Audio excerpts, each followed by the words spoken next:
Pledge of Allegiance. I pledge allegiance to the flag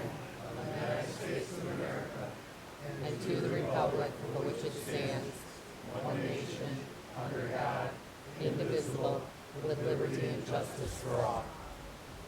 Bruce, roll call, please. Councilmember Barrett. Here.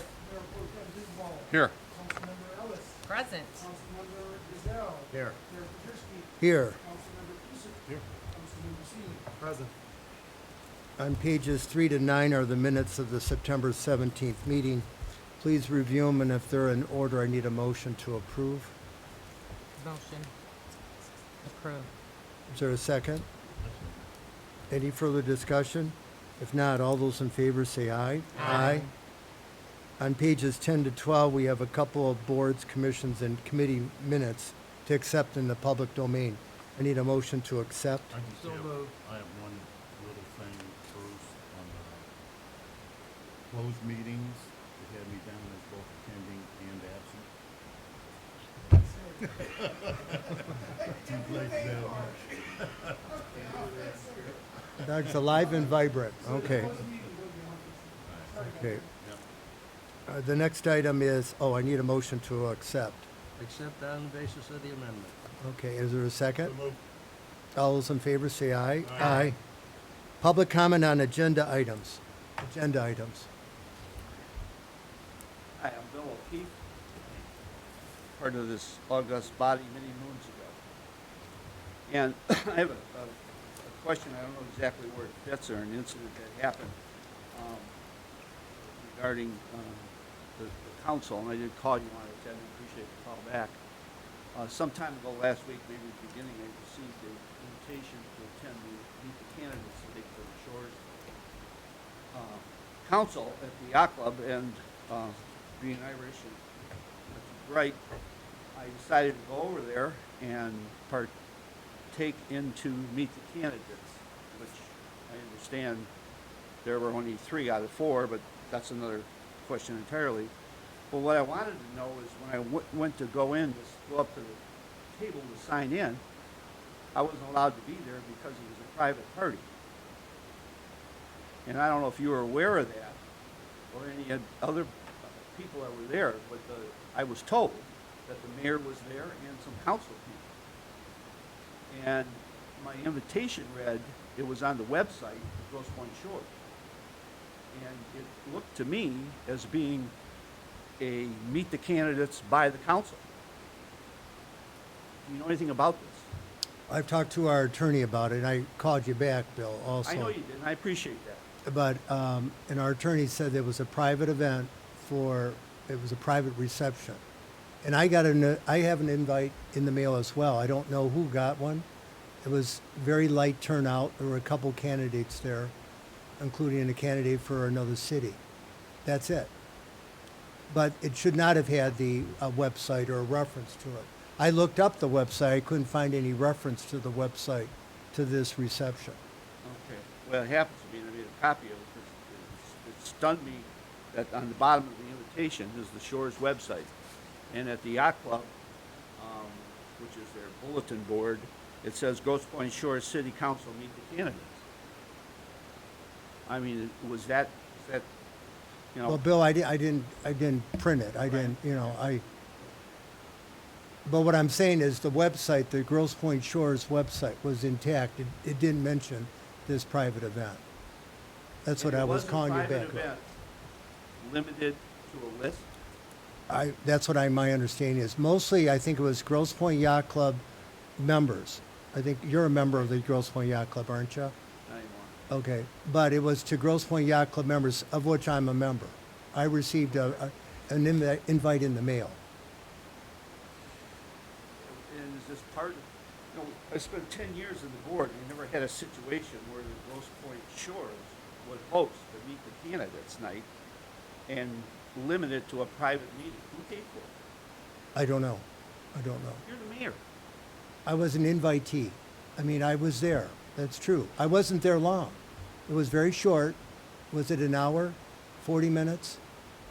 And I got there late. I was coming from another meeting. And one of the council people stopped me from coming into, which I assumed was a public meeting.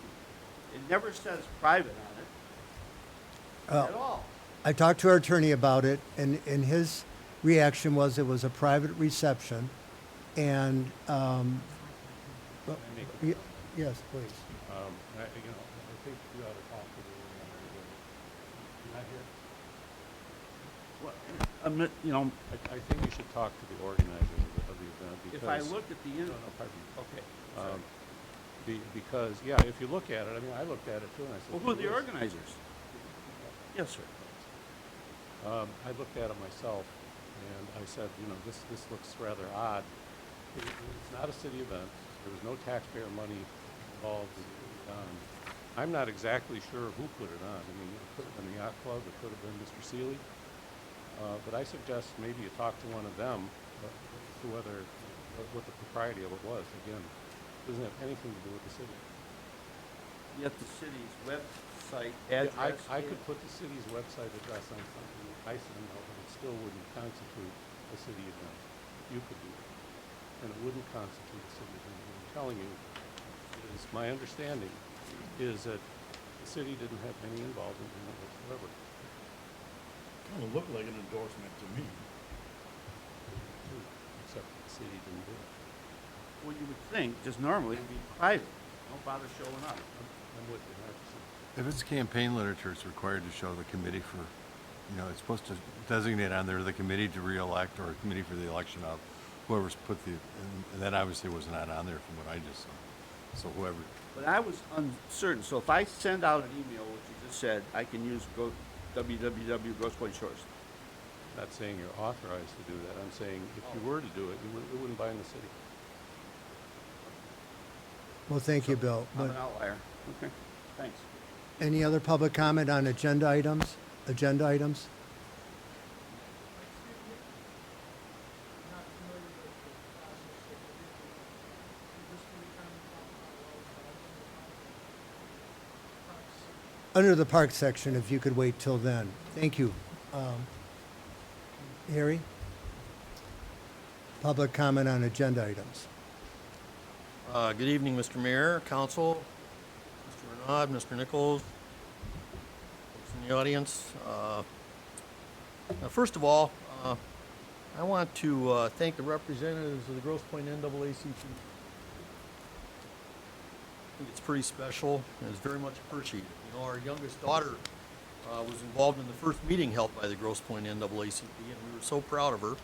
Our oldest daughter is involved in equal rights initiatives, especially involving underrepresented minorities in summer camp programs in Ypsilanti and Ann Arbor. They both grew up in Grosse Pointe Shores and graduated with honors from Grosse Pointe North. They were residents of their student associations, and they spoke at their graduations. I've personally been involved with the production of traveling civil rights history exhibits for the Smithsonian, the Abraham Lincoln Presidential Library and Museum, and I've also participated in public demonstrations. In fact, our former public safety director, my good friend Gary Mitchell, can attest to the time I was a teenager, and he was a young patrolman when Dr. Martin Luther King came to speak at Grosse Pointe High just over 50 years ago. I stood with a group of other Grosse Pointe teenagers, and we protested against a group of radical extremists who were lined up on Grosse Pointe Boulevard in front of the high school, demonstrating against Dr. King's appearance, if you can imagine that. None of the radical extremists were actually from Grosse Pointe, and I've always been very proud of that day when we stood up against their obvious racism. I also happen to sit on a committee at Wayne State for diversity and inclusion, and I know we've come a long way, but there's obviously still a long way to come or go. And then I also wanted to mention I was also elected on the ballot to be the Republican delegate for the Macomb County section of Grosse Pointe Shores. And you may recall a year ago when there was a huge uproar about these very controversial things being posted online by a member of this council, Sarah Anderson, a spokesperson for the Michigan Republican Party, said, and I quote, "We don't condone these posts." I want to go on the record tonight and state that I too find these type of postings to be reprehensible, outrageous, and highly objectionable. I also believe that most of the people, whether Democrat, Independent, or Republican that I associate with, feel... Hey, a point of order, you're not even on the council. Well, that's true. I did This ask. is a legal item. This is a legal item. He doesn't have the right to pipe in like this. Why don't you maintain order here, Mr. Mayor? This is a legal item. Are Okay. you on the council too? Well, here, yep, I'd like to finish my statement. okay, Thank please. you, Mr. Mayor. It's really not about partisan politics at all. It's about right and wrong. It's about our kids hearing and seeing this kind of stuff coming from our elected officials. Mr. Mayor, you were quoted in the Grosse Pointe Times when this first started happening over a year ago saying, this is a subject we treat very seriously. You also said that you personally don't have a Facebook page because it's best to avoid any appearance of impropriety. Well, here we go again. I'm confused and concerned, Mr. Mayor, those who care on our council and those who care on our council, whether you're going to continue effectively condoning this behavior or if you're going to take a stand and publicly reject it instead of having someone with that type of history and appointing them to high-profile council committee liaison positions, having Mac as your lead on some of the most serious challenges facing our community today. And this is the point that I'm really making about the legal side of things. Do you want this person heading up the Friends of Grosse Pointe Shores Facebook group? Is that something that you condone and that you're in favor of? Harry, thank you for the comments. You know, I do want to circulate and hand you something to share here with our city attorney, how that Grosse Pointe Shores, Friends of Grosse Pointe Shores Facebook page was set up, and the fact that an official website, maybe you could pass that around, official website, email address was used to set that Facebook page up. And I want to know if that's an official Facebook page for Grosse Pointe, Facebook group for Grosse Pointe Shores, or is it not an official Facebook group for Grosse Pointe Shores? Can you tell me? My understanding, it's a private page. So do you think it's appropriate that a Grosse Pointe Shores mi.gov email address was used to solicit and attract people to participate? Harry, this is public comment. It's not public debate. I mean, we'll have our lawyer That's look my at it. public- Well, We'll have our that's all I lawyer look wanted to at hear, it. This is Ted. the legal part. Thank you, thank you. Okay, Thank you. thank you. Any other public comment on agenda items? Agenda items? I also would like to speak tonight. I don't know if this is the appropriate time. No, Margaret. Okay, and I don't want to break the rules. I just want to say that the rules have been clearly broken. State your name, please. Margaret Wirtz, 587 Sheldon Road in Grosse Pointe Shores. And I want to go by the rules, even though Okay. I see that Mr. Seeley broke the rules by putting the governor, the website page for the Grosse Pointe Shores on that campaign literature and several other incidences. But I will go by the rules, and you can tell me when I could speak. Okay, thank you, Margaret. Okay. Any other public comment on agenda items? We'll have plenty of time to discuss non-agenda items. Mary? Good evening, Mayor and Council. This is an agenda item, and at this time, I would like to thank Tina Ellis for her wonderful work that she has done on the council. We will miss you. And of course, Bob Gazelle, thank you so very much. I enjoyed working with you. You were our liaison from the council, and you will be dearly missed. Thank you, Mary. Congratulations, all of you, and happy retirement. Thank you, Mary. I do have another question. I'm not sure if this is part of the agenda, but I'm sorry I was absent at the last meeting. I had some oral surgery, so if I'm lisping a bit, forgive me. The Mr. Wallenweber had retired, and I did not know until the Planning Commission meeting at that time. I just wonder, how far are we in getting a new city manager? And are we in the process, or what is happening? When I'm asked these questions, I cannot answer them. Well, the first step we will select an interim manager, and most likely it'll be after the election at the November meeting. We were going to probably add it to an agenda item then. Can I make a suggestion? Maybe Mr. Wallenweber can come back for the interim period until you find one, because we need one. Okay. All right. Thank Thanks, you. Mary. Good Thank you idea. very much. Okay, thank you. Again, any other public comment on agenda items only? We'll have plenty of time to talk about non-agenda items. Well, at this point, I'd like to invite first Tina. Tina, could you please come? Ted, you're not doing the Ford one? No, we're, Tabling that? Paul Lynn Ellis and Vincent Porter Jr. had a conflict tonight, so we're gonna invite them to the next meeting.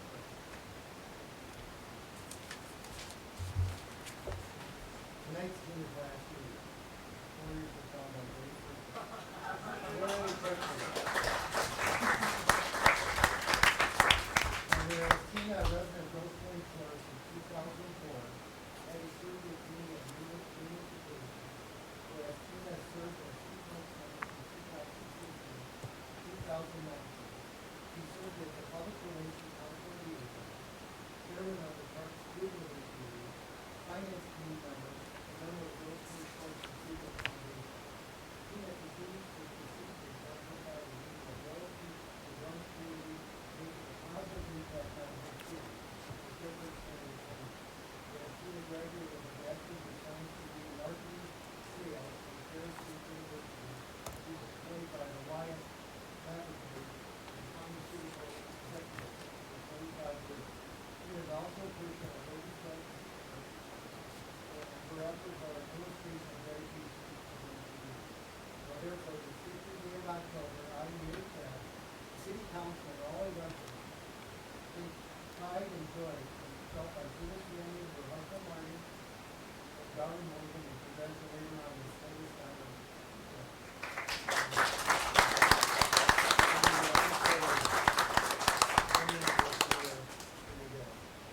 Thank you. Bob, would you come forward?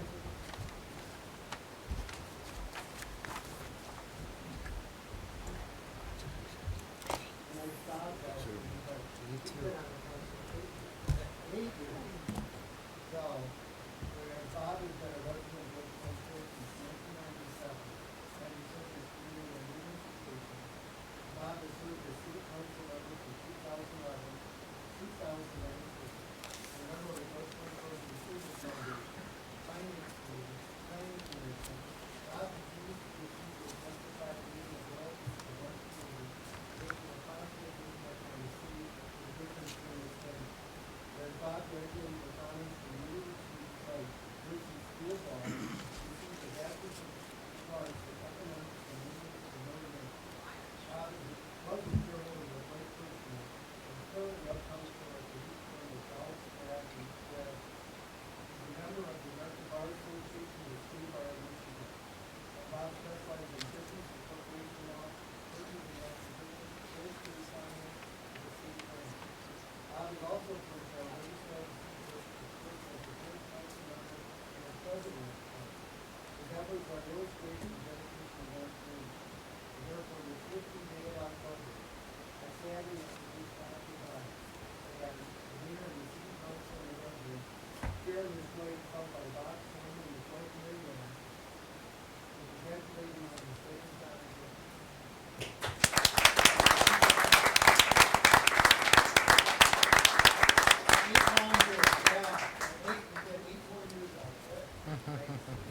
Thank you, Bob. Thank you.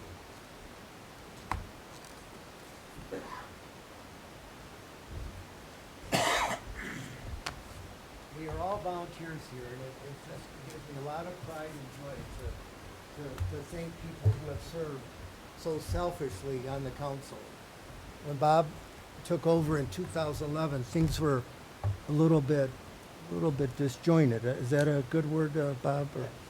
So we were dealing with a yacht club water bill. We were facing litigation right off the bat, and we had mediation in Ann Arbor. I mean, we had a lot of things going on at that time. So I'd like committee appointments number 9. Dr. Dennis DeHunt, I think everyone has seen his application. He would like to join the Harbor Committee. I need a motion to accept Dennis on the Harbor Committee. So moved. Any discussion? If not, all those in favor, say aye. Aye. I understand that Paul Mannion has not met Brett yet, so we're going to postpone that till November, okay, Brett? Where are you? Where's Brett? So, okay, then, there you are, Brett. Okay, is that okay? We'll wait till November then? Invite him to the next tree board meeting, and then so you can meet with him. Okay. Thanks. Report by chairpersons, Rhonda? Good evening, everyone. First of all, I'd like to say goodbye to Tina and Bob from our monthly meetings, especially the Finance Committee. I know Bob, once I told him that I was no longer able to get the muffins that we so enjoyed. That pretty much sealed the deal on that one. So. Oh, But you're more than welcome to always stop up and say hi to us. Getting to our packet, the first page, we have a list of the wire transfers made for the month of October. There's really nothing unusual here. Our tax distributions that I'll send out tomorrow will be much lower than the previous ones in the early month. Collections have been going very well on the summer taxes. Winter bills, unfortunately, you'll see in the last week of November. So. Moving on to the list of the checks issued since this last council meeting. There's a number of bills paid for water main breaks. I believe there was like three different instances during the month. We also had a check payable to Lakeshore Plaster and Remodeling for the texturing and painting of the bathrooms and showers over at the park. The police officers needed some more ammo. I believe mostly it's just practice ammo. There was also a bill from Motorola for the radios for the police department. We had a large check of almost $133,000 to Hutch Paving for the road repairs on Oxford, Hawthorne, and Roslyn. We also have checks issued for our pumpkins for tomorrow's Boo Fest. We're also going through recycling carts like crazy, which is a good thing. People are recycling more. And also there's a check issued to Macomb Community College for the Police Academy for hopefully our newest hire, Jeffrey Roybal. Is there any other questions regarding the checks? Rhonda, I have a question to the City of Grosse Pointe Woods. 1/3 cost sharing of the breathing air for $13,050. Is that a one-time cost? Okay. I believe that's the stations to refill the tanks. So if they're used, then that would have to be refilled? And how long do they last if they're not used?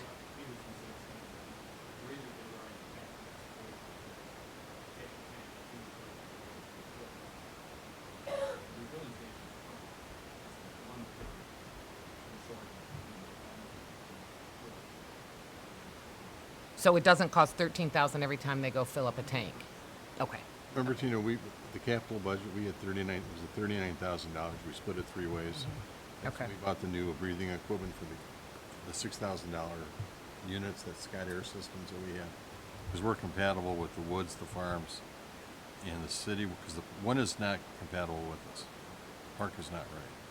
Okay. They're interchangeable tanks. Okay. Rhonda, I see the elevator, it got certified, so we're good standing on the elevator? Yes. Okay. Are there any other questions regarding the check register run? If not, I need a motion to approve this check register run. Any further discussion? If not, all those in favor say aye. Aye. Anybody opposed? Thank you, Rhonda. Financial statements? Yes. Included in this packet tonight, you have your revenue and expenditure report for the current fiscal year. The auditors just left last week. And so I've been able to start getting caught up in the current fiscal year. So hopefully next council meeting, I'll also have a balance sheet. I'm just gotten through August, working on September, so I'm getting there. So. I was surprised they had a team of 4 auditors for 4 straight days, so, Well, there was 3 auditors on Oh. 2 of the days, but yes. okay. It was a great team. There was newcomers for our audit, but they were not newcomers to the firm at all. Mhm. So I was really impressed with the work, with the questions they were asking. They seemed to know how everything functions, so that was Good, great. good. They're still emailing me today. There's Well, always good. some questions to follow up on. Any other questions of Rhonda? If not, Bruce, committee report? The Finance Committee did not meet last month because of the changes in the administration and some other issues. However, in your packet in front of you tonight, Rhonda asked me to handle this. There's a SAW grant resolution amendment. We need to, everyone has this, Yeah. designate Rhonda as the successor, if you will, assign any reports and applications for the SAW grant. That's the monies we received from Lansing for the sewer cleaning that we had done in the past and the sewer repairs forthcoming, the televising of the sewer lines and all those projects. So this is a, if you will, a housekeeping administrative matter that we need to take care of. So I need a resolution, a motion to approve this resolution. So moved. Second. All in favor? Aye. Bruce, this agreement makes reference to December 16, 2016. That's the original application, the grant application. Wasn't it the grant agreement? Yes, that's when it was originally approved. So this resolution will modify that understanding? Yes, originally it was, Mark Wallenweber was the Right, okay, authorization on it. okay, And we do have another reimbursement that we're requesting, so we. okay. And this needs to be signed by Bruce, our city clerk. Okay, good, thank you.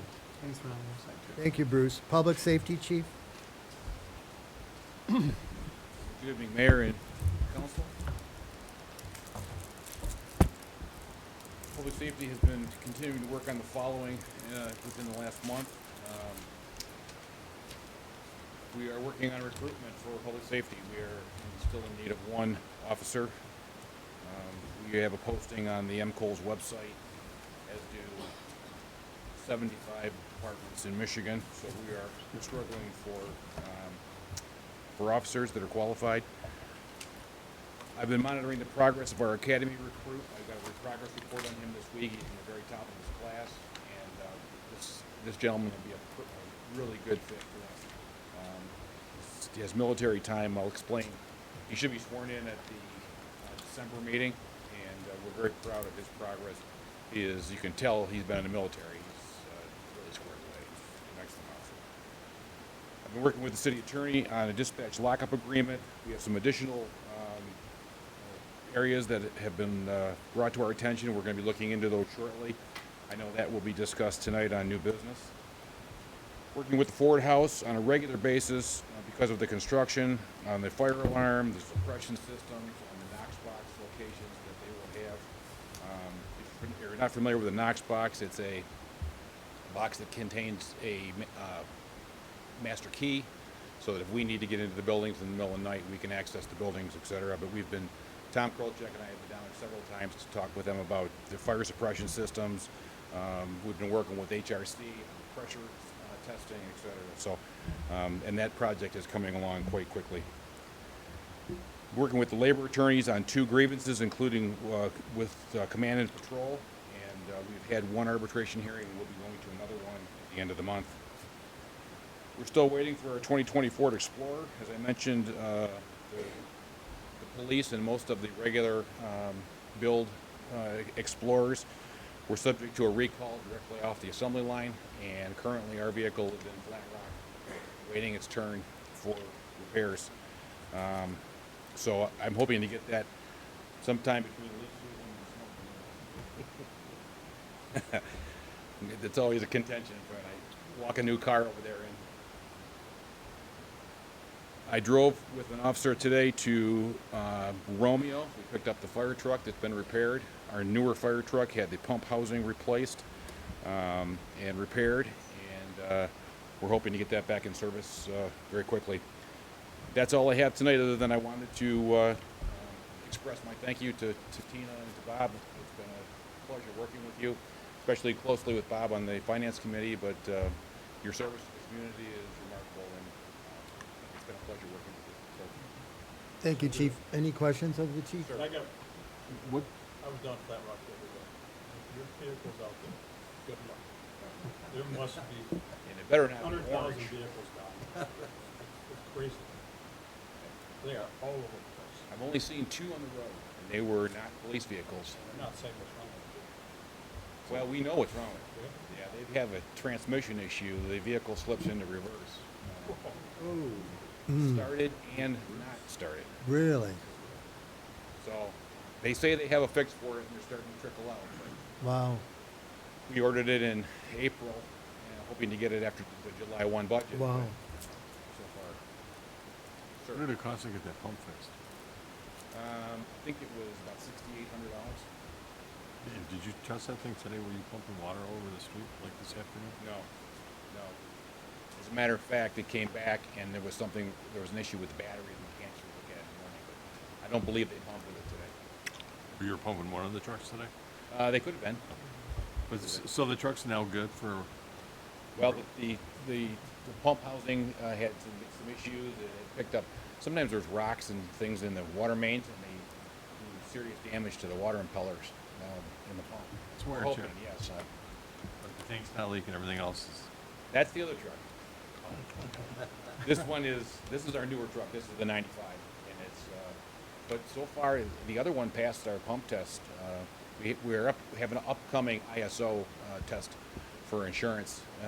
The old truck passed with flying colors. This one failed, so we had to send it out. but you think it'll pass? It did. They pump tested it before we got it back. Great. Chief, do we have any surplus property to sell? Like, I think I'm parked next to an older vehicle right now. There's one Crown Victoria. Oh, thank you for reminding me. There's one Crown Victoria which we still use for training. That vehicle only has about 76,000 miles, and those Crown Victorias you really can't hurt them. So we're going to decide on what we're going to do with that car, because in 2 years we'll step down the current supervisor car and give it to the detective. So we kind of move them down. As far as other equipment, I'm going to probably do an inventory at the end of the year and take a look at what we have. Okay.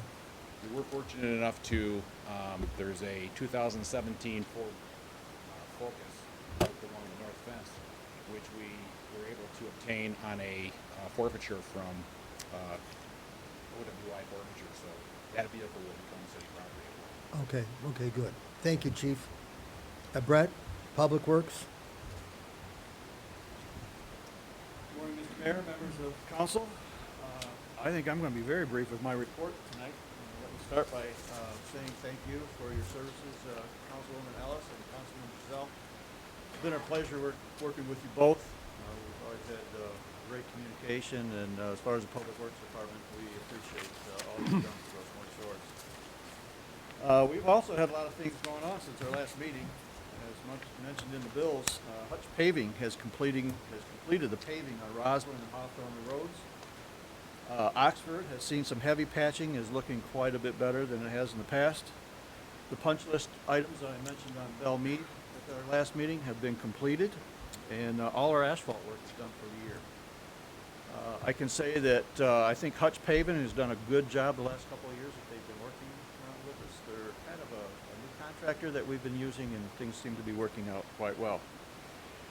I can also say that our concrete repairs have finally begun in the city. Asphalt Controls is the paving company who's taking care of our concrete patching. That sounds kind of unique. But they're currently working in the Edgewood subdivision. The contractor then, after he's done in the Edgewood subdivision, working in a bunch of different areas, will then be taking care of sidewalks, manholes, and catch basins that are on our punch list throughout the city. So if you see some paint showing up, that's probably what that's for. DPW staff has been working hard to get ready for the Boo Fest, which is scheduled to take place tomorrow evening. I think Fred did a great job this year getting the haunted house ready for his first time. And as always, the volunteers and park staff have gone above and beyond with their decorations, and they've created a wonderful atmosphere for our children this year. I also understand it was quite a challenge to get a hold of pumpkins this year. The wet spring killed off a lot of pumpkins, and they've been scarce. So Kevin, our new grounds guy, has the opportunity. He ended up finding another supplier, but he's really hoping that he can get the other supplier next year. Hopefully they'll be back in business. As always, I look forward to the Boo Fest. However, unfortunately, I won't be able to attend the Boo Fest this year. I'm going to be out of town based on a scheduling conflict. It's the Boo Fest is something that I like. I think it's one of the best things we do every year. And, this is going to be one year I'm going to miss. It's going to be the first year for Allison. I don't know if I've seen you here tonight, but it's going to be the first time for Allison and the first time for Fred to be working that. And I was really looking forward to seeing it, but I'll be missing it, and I'll be looking forward to the report after it's over. And Kevin, with our gardening crew, I think I mentioned to you that he took over for Mike Way. He's been cutting back the perennials, and after cleaning up the Boo Fest, he'll continue with that. And after that's done, he'll be alternating between the leaf machine and planting the thousands of bulbs we have here in Grosse Pointe Shores, and gets those in before the frost comes into the ground. We've had 3 water main breaks this year so far this fall. One on Renaud, Lockmore, and one in Shorecrest. And being the fact they took place so early, we hope to have the restoration work done before winter sets in. Normally we have a water main break and things set all through the winter. We don't get to them until spring, so we're hoping to get these done before winter again. And this year, our marina, we're going to winterize that on November 6th. With the high water, we had to schedule a diver to come in to operate the valves and be able to get up underneath the docks that are fixed. And also, we've had a lot of freezing temperatures before November 15th, which has caused us a lot of repairs in the spring. So this has really forced us to kind of reschedule and blow out the system a week earlier. I believe with the water, as forecasts are saying in the future, we might be doing the same thing next year as well. So just take that note for voters that are in there between the 6th and the 15th. The water's going to be off. We're also going to begin winterizing our sprinkling systems next week. We are on schedule for that, and we look forward to moving forward with that. I think I mentioned last year we got a new, or a used, I should say, air compressor from St. Clair Shores that we were able to rebuild and put in service, and the guys really like working with that. It really speeds things up on getting that winterization done. And our leaf pickup started today. We had one customer, Chief Mitchell, who's in the back, where he raised his hand. He's the only person who had leaves out today. But we do plan on continuing with the schedule that we did last year. We will stay with your regular household pickup day. We've been able to do that the last couple of years, and it's worked out, so we're going to continue to do that. Keep in mind, this week, your rubbish is scheduled, your regular scheduled rubbish day is a day late because of the holiday yesterday, so keep that in mind. And that's all I have for this evening. If anybody has any questions, I can try to answer them at this time. So Brett, I was out in the neighborhood and I met a new neighbor who moved in, and he said to me, "Who's Brett Smith?" And I said, "He's our director of public works." He goes, "He is awesome." He goes, "I called him up. They moved here from Ann Arbor."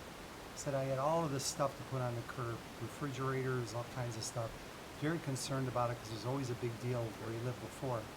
And he called you up, and I guess evidently the first thing you said was, "Welcome. How do you like the neighborhood? Welcome to Grosse Pointe Shores."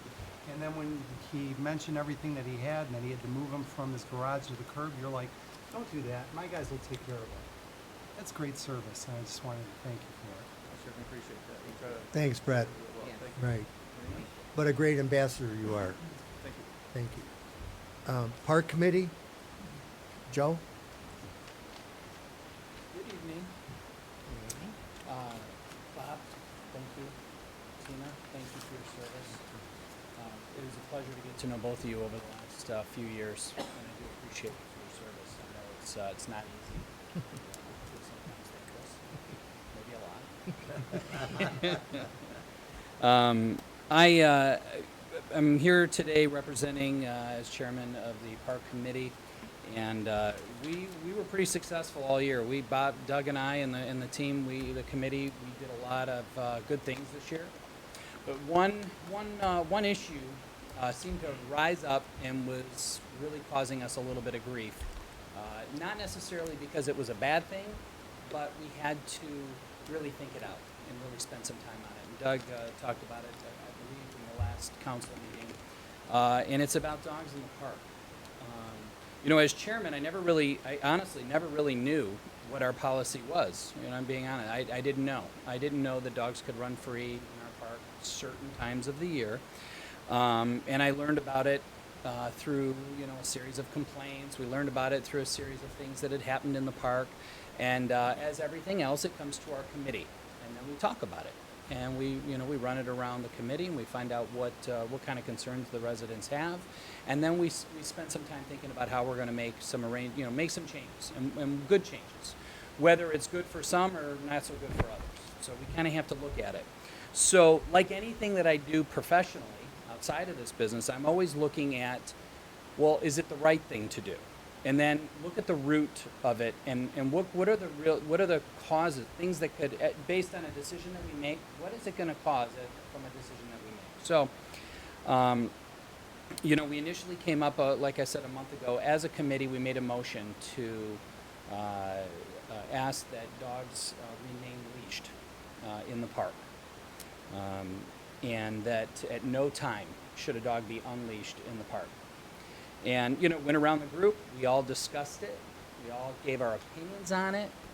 We had residents in there, we had a couple of public who were in our meeting, and it was discussed in the meeting. And we did come up with a motion, and the motion was passed unanimously as a recommendation to council that dogs be leashed in the park at all times throughout the season, and that there are 2 dogs that have an exception. That was the certified, I believe, geese dogs that are trained to move the geese away from the park. And that we would identify a policy of, in the event that it was violated, we would identify some sort of measure as to what it would look like if somebody did break that policy. So we didn't decide on that. We just said that, you know, because it's much bigger. It's a bigger discussion. And we would have liked it to take place before this council meeting, but we just didn't have good time. But I thought it'd be an opportunity to bring it to your attention. Now, you know, I'm trying to be a good steward of the park and be responsible to our committee members. So I did some research, because I have zero knowledge about dogs, or I have a dog. I'm a dog lover. I walk my dog all the time, and it's never unleashed. And the only time is in my yard, where the dog is fenced with an electric, you know, with the invisible fence. So I found out that Michigan has a standing law for 100 years. It's called the Michigan Leash Law. I recently found this out as I literally scoured the internet, and I found it on multiple legal websites. I am no way legally inclined to anything, but I'm really good at searching stuff out on the internet. So what I did find is that for 100 years, state of Michigan has had a dog leash law. It, like I said, dates back over 100 years. No dog is allowed to have his or her, no person is allowed to have his or her dog stray in public unless leashed properly. For all practical purposes, this applies to any area that is not the owner's property. Now, they say, while not heavily enforced, well, it's not really enforced. When I found that it becomes enforced, when somebody is bit, and there is a tragedy, or there's an injury as a result of a dog being unleashed. That's when this law really kicks in, because then the punitive nature to the people that let their dog off the leash, somehow that starts to bubble up. And that's what I found. I started reading case after case after case as to what this issue. And then I realized, wow, you know, the city could potentially be putting themselves in a very difficult situation. In the event that a dog, now maybe it hasn't happened yet, I don't know, but I know that there have been times where this has happened in the park, where somebody, I believe that it was brought to our attention, there was a couple people that were bit as a result of a dog being off a leash in the park. There's also been issues of dogs being off the leash, and dogs were not being cleaned up after they, you know, used the grass to share. Just trying to be clean here. So I'm making a recommendation to this committee, to the council, that it should be considered, you know, as, you know, it is a law, and it's not something that I believe we have a lot of leeway on. There is an enormous liability that the city could potentially face in the event of just one mistake could cost the city, you know, greatly. So just a recommendation. I'm sure that there will be plenty of comment, but I'm just sharing what has been learned on the committee. Joe, was it passed unanimously by Yes, it everyone? was. Okay. By the way, I'm not here to, the public comments can be shared with council. It is a fenced-in park, okay? Is it not fenced? Okay. It's not designated a dog park, the park. That's Right. designated a dog park. It has actual codes to get in. I believe there's I've never been into the park. It's regulated. It's We- we- regulated? we- Okay. we So- have yeah, regulations so we're in not, place. I'm not saying, I know that, listen, I didn't say that this was gonna be easy. I never thought that this would even come up. No. Honestly, this is just something that popped up, and I think a good debate about it, something that's fair. But the reality is, the law is black and white. No dogs off leash, all in a public. Joe, thank you for a good detailed report. Are there any And questions if of anybody wants council? documentation on it, I have it here. I printed it up for all of you.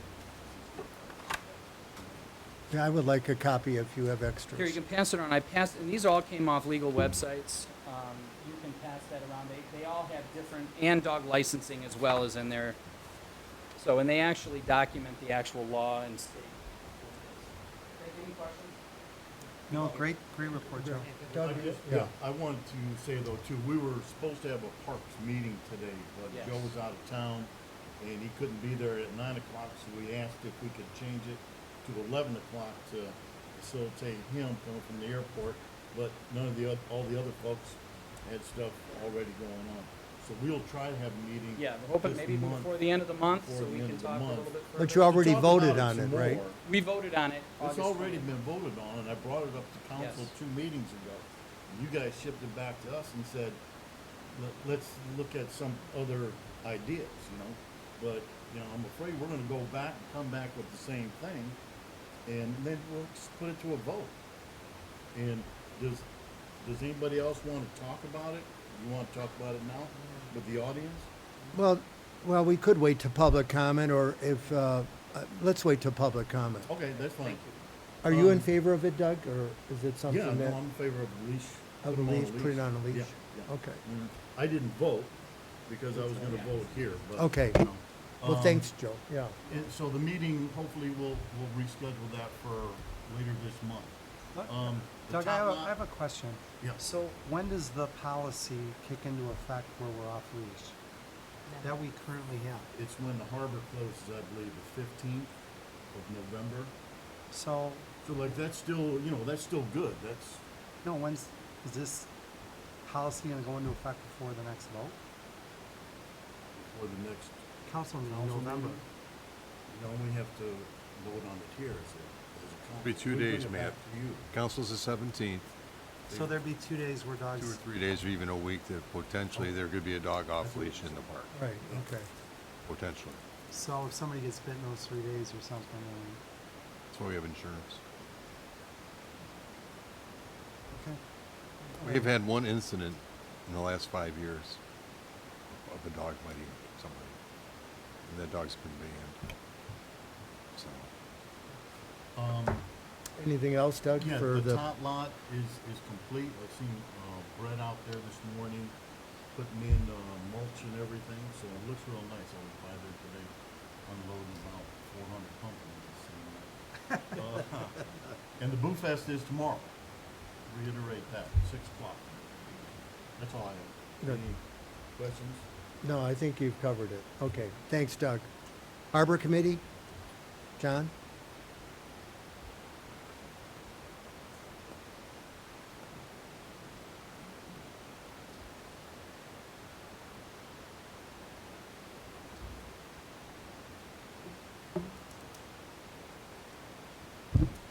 Good evening, Mr. Mayor, City Council. Not much has happened in the harbor since our last council meeting at this time of the year. People are pretty much wrapped up their season and are gradually going to their winter homes for their boats. Once the harbor is empty, Tom will be inspecting the docks and the seawall and various other structures that are within the harbor. Then he will make his list of repairs for those said items. And then once the winter has come and gone, along with the freezing and thawing, Tom will again be out there and he'll be able to assess the docks and the pilings for needed spring maintenance. That's about it. It's this time of year, everything's kind of slow right now out there. Thank you, John. Any questions of John? No, just, great job this year, John. I mean, we were almost at capacity. Everything ran smoothly. The harbor was clean. Boats were moored properly so that we didn't have pulpits over the docks and transoms out in the runway. Just a great job. Thank you very much. John, are we anticipating problems with the high water in the winter? I know we share the harbor with the Grosse Pointe Yacht Club, and they're talking about bubbling the entire harbor in order not to lose their infrastructure. They've actually changed that. They're gonna buy these circulators. They're like underwater fans. They bought 200 of them and they're gonna put one in each slip. And that'll create so much motion in each slip that the ice can't form, and they're concerned about it more than anything, removing or damaging the electrical that goes to every one of those docks. So, they've been ordered, so. But we have floating docks, so we have the. We have floating docks, but the Corps of Engineers, from my last, what I heard is we're going to have another 5 inches up next year. Okay, But that's subject to change, so sure. just keep abreast with the internet and.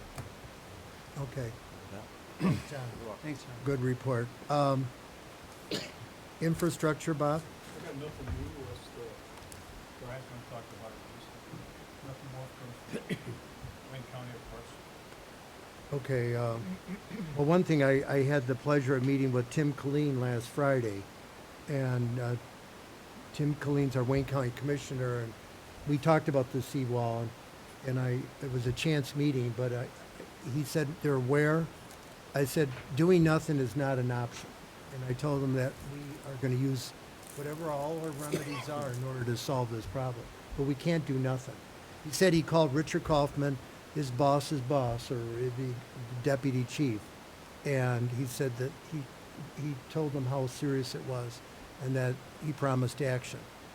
Then also last Friday, the Grosse Pointe Schools, they had, who was the speaker? They had, Debbie Stabenow was the speaker at the community luncheon that they had at Brownell Middle School, and she brought up the seawall. So again, they're aware of it, and we hope we have some relief, but it's getting worse. And once we have the winters or the gales of November, I'm afraid that it's going to eliminate a good part of our protective seawall. So, Well, Wayne County has gotta get to the Corps of Engineers to get the water to the I know Wayne County doesn't have the money to fix it, so. Right. Well, it's going to be a federal solution. In fact, that's what Tim Clean said. It's going to be federal money involved. Stabenow mentioned that there would be, the Army Corps of Engineers would assist us. The problem that I told Tim is that they want to plan, they want to do a survey the bottomlands to see exactly how deep they're going to have to go in order to put up another barrier to protect the city. They acknowledge in the Freedom of Information Act, Brian, that you filed, that the 1927, 1928, 1927, there is agreement by Wayne County to assume jurisdiction and repair and maintain that seawall. So they acknowledge it. They did tender the document to us in accordance with the FOIA and they're aware of it. Tim Colleen knows about it, and so let's hope it gets addressed very quickly. That last one you got down there, they agreed to take a look at getting city by $30,000 or $45,000 testing, so they can actually go back to the Corps of Engineers. This is what we got to do for you. This is what we want. But as I mentioned, the testing is for core samples, which implies that they're gonna put in a cement wall. And everybody that I talked to from an engineering standpoint says that the 100-year wall option is a steel seawall. So why would we pay $35,000 for core samples when we're not putting cement in? Well, that's a good point. I don't know. They haven't agreed to pay anything yet. Actually, we did. They make a resolution to prove that. In the meeting, both city managers, Mark Wallenweber and, who's the guy at the Times? Shane, said that they would split it, that they would agree to do it. I understand we haven't voted, I'm just saying that there was an agreement made in that meeting. You were there. Yep. But that's a meeting, they had 6 people from Wayne County and 4 of them were lawyers. Right. Yeah. So, And only one engineer that knows what's going on. Out of about 55 Yeah, people. it's, well, all right, good It's just report. sad. Very, it's something we got to address. Improvement Foundation, Brett? Tell us about the tot lot, Brett. Tell you what, after 7 months of telling you, installing it and putting it off, tot lot is finished, done. All right, good installed. job, good job. Looks great, and I'd like to thank Christina Siegel for hatching the idea. She's in the back. All right. She did a Okay. great job. Brett Smith deserves a little nod because he knows where all the pipes and wires are. He's amazing what's in the back of his head, so we got to keep him around because he told me, don't dig here, and he was right, so everything went well. Our next project will perhaps be a pickleball court located alongside the yacht club fence line. We're exploring some ideas with that. We are talking to the Court Smith people who actually build them, install. He's going to come up and give us some ideas of where he can put them and how much, and take it from there. Also, the Boo Fest, I'll make it a third mention, is tomorrow night. It's a big night for the Shores, and we're expecting several hundred young kids to walk around and get some candy. Foundation will be there passing out some donuts and cider, so everybody should make an attempt to come down. And our next meeting will be November 9th, so hopefully I have something more to talk about in a month or so. So any questions for the foundation? No, good work, Brett. Great. Good Thank you. work. Thank you. Thank you so much, Brett. Legal report, Brian? Thanks, Mr. Mayor. Can you all hear me in the audience? Barely?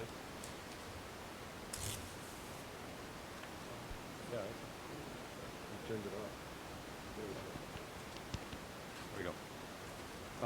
I'll just start in with the seawall, because we talked about it just a moment ago. We took a look at, we finally received, I think I mentioned at last month's meeting, sending a Freedom of Information Act request to the county for any documents relating to the seawall or seawall maintenance agreement. And I will note that, even though there was a kind of handshake agreement regarding splitting costs on site investigation, the county, by the same token, agreed that we would have that seawall agreement within 10 days of the 3 months, and the Freedom of Information Act request to get it out of them, so I'm much of a contract with that. That said, we took a look at it. It clearly obligates Wayne County to construct, of course, and then maintain the seawall in perpetuity. It was originally the Wayne County Road Commission, but that got folded into Wayne County. We've got their own department now, and one of the Road Commission. But the agreement's binding on them and their heirs and successors and signs and et cetera, so clear obligation. The bugaboo is that the agreement only covers the construction and maintenance of a seawall from essentially what is the border of the farms with the Shores north to Hawthorne Road, and excluding the Grosse Pointe Yacht Club property. The agreement also mentions connecting to an existing seawall that's at the border of the farms and the Shores, which, kind of begs the question, but leads me to believe that there was already a seawall in place in 1948 at Grosse Pointe Farms. And in turn, whether or not Wayne County has some obligation to the farms as well as to the Shores under the Shores agreement. We talked with the city manager and the council for Grosse Pointe Farms regarding the agreement, regarding that gap, if you will. They're taking a look at their own records to see whether or not they've got something that's a little more definitive as to their entitlement to maintenance, if there is one. And I think getting back to what the mayor said just a few minutes ago, about pulling out all the stops, we probably ought to talk about that at the November meeting, perhaps in closed session. There's a few more Wayne County divisions and departments that are responding. We got this agreement from the Corporation Counsel office, but there's 3 other offices who say they might have documents in which they're working. In any event, I think we wait until November, pick up on the council.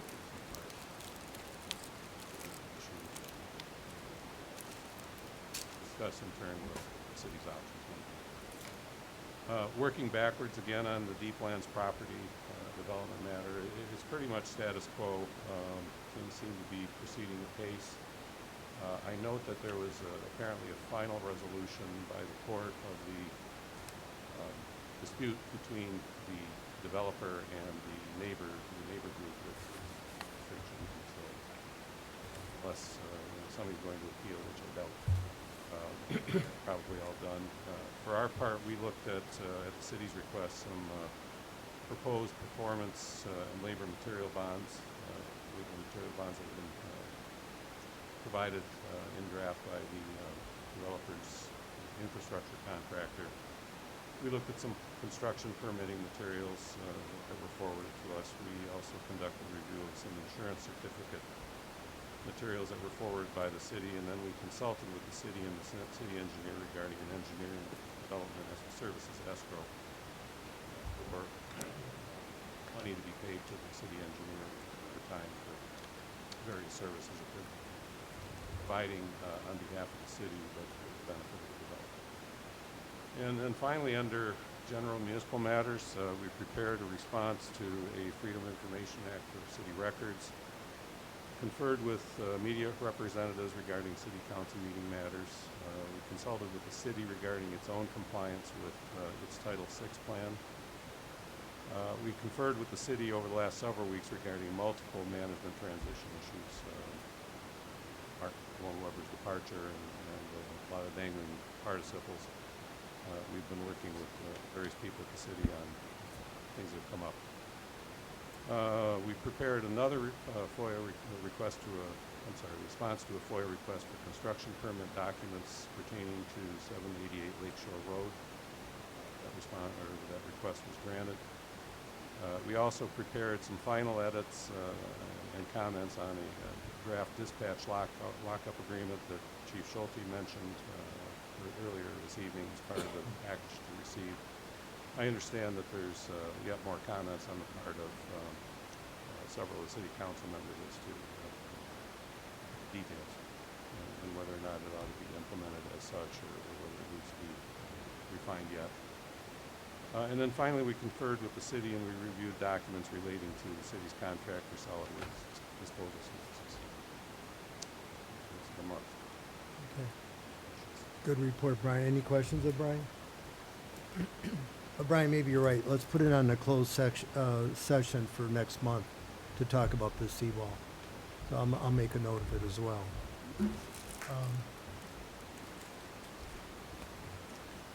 Old business, no. New business, again, the dispatch lockup agreement. Chief, do you want to?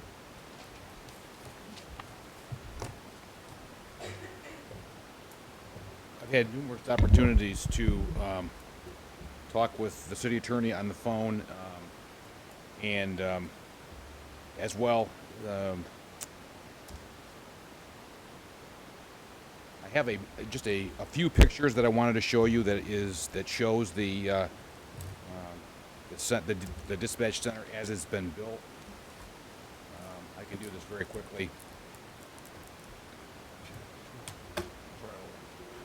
We have a tour and a trial run. We'll lock you up if you like. Or a designee. You got. It's well done. Could you arrange it for us someday?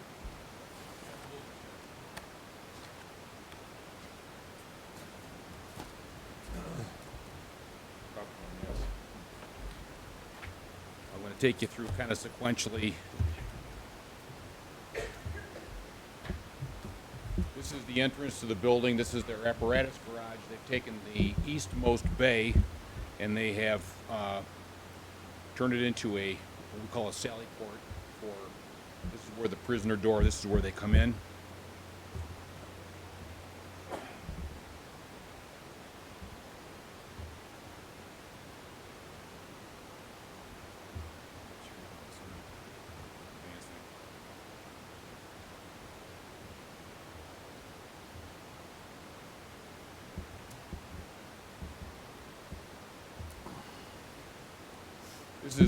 This is where they walk the prisoners. This is the back door as you come straight in off the driveway. This is where the prisoners will enter the building.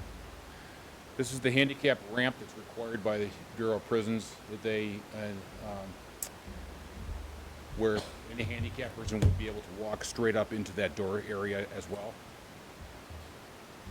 This is the prisoner processing area. This is just inside the door. as well as a interview room, should it be necessary. This is the live scan area where they scan the prisoners, they fingerprint them. The monitor on the wall is for arraignments. They can do video arraignments right from the jail. This is where the photographs are taken and a security bench. Again, this is the prisoner processing room. The machine to the very left is the breathalyzer. They're fingerprinted. They're put into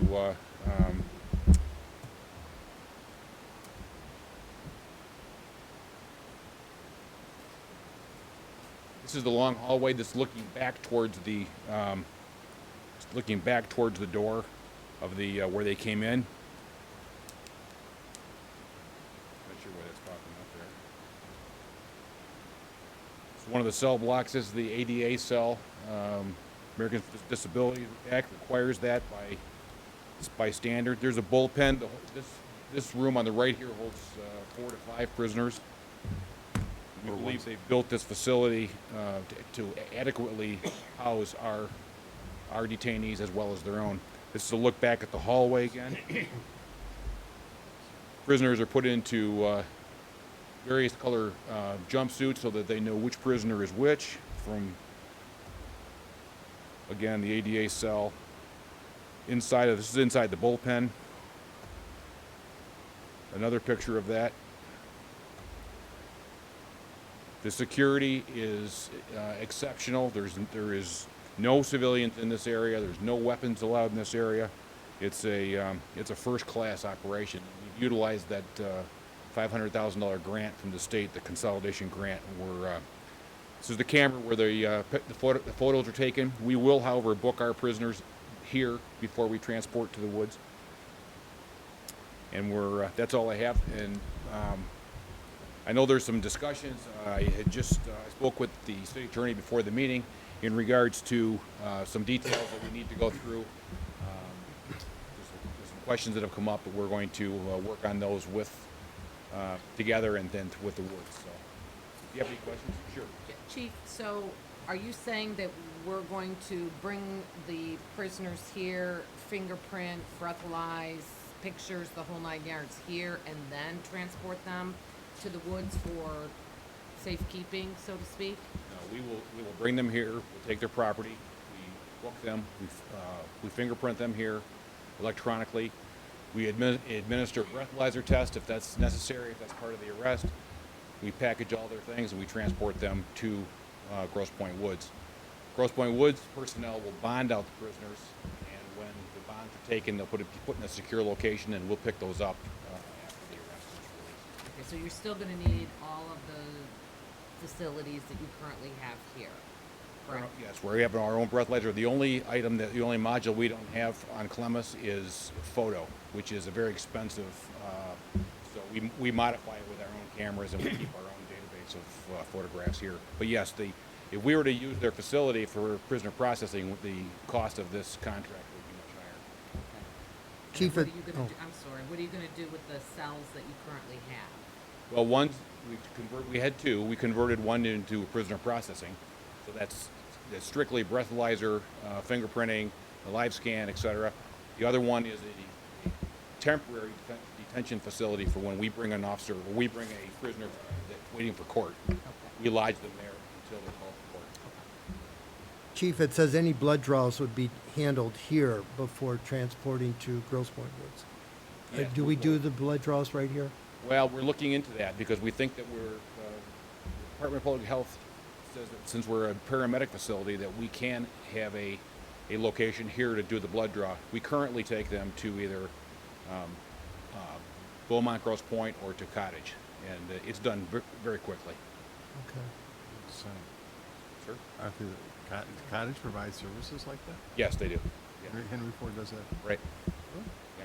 So by doing it here, you would actually free up some of your officers' time from having to travel and sit with them for the blood draw, et cetera, if Yes, you were to do it here. there's another enhancement to this contract because currently in Grosse Pointe Farms, if we have lodge a prisoner in Grosse Pointe Farms and he requires any kind of medical attention, whether it be emergency or non-emergency, we're required to send our ambulance to Grosse Pointe Farms. This was a large drawback in their original contract.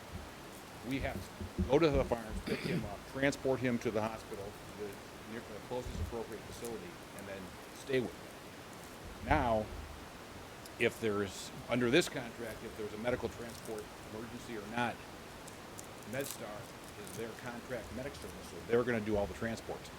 We would still have to monitor the prisoner while he's in the hospital, but it's gonna simplify and keep our medic in town.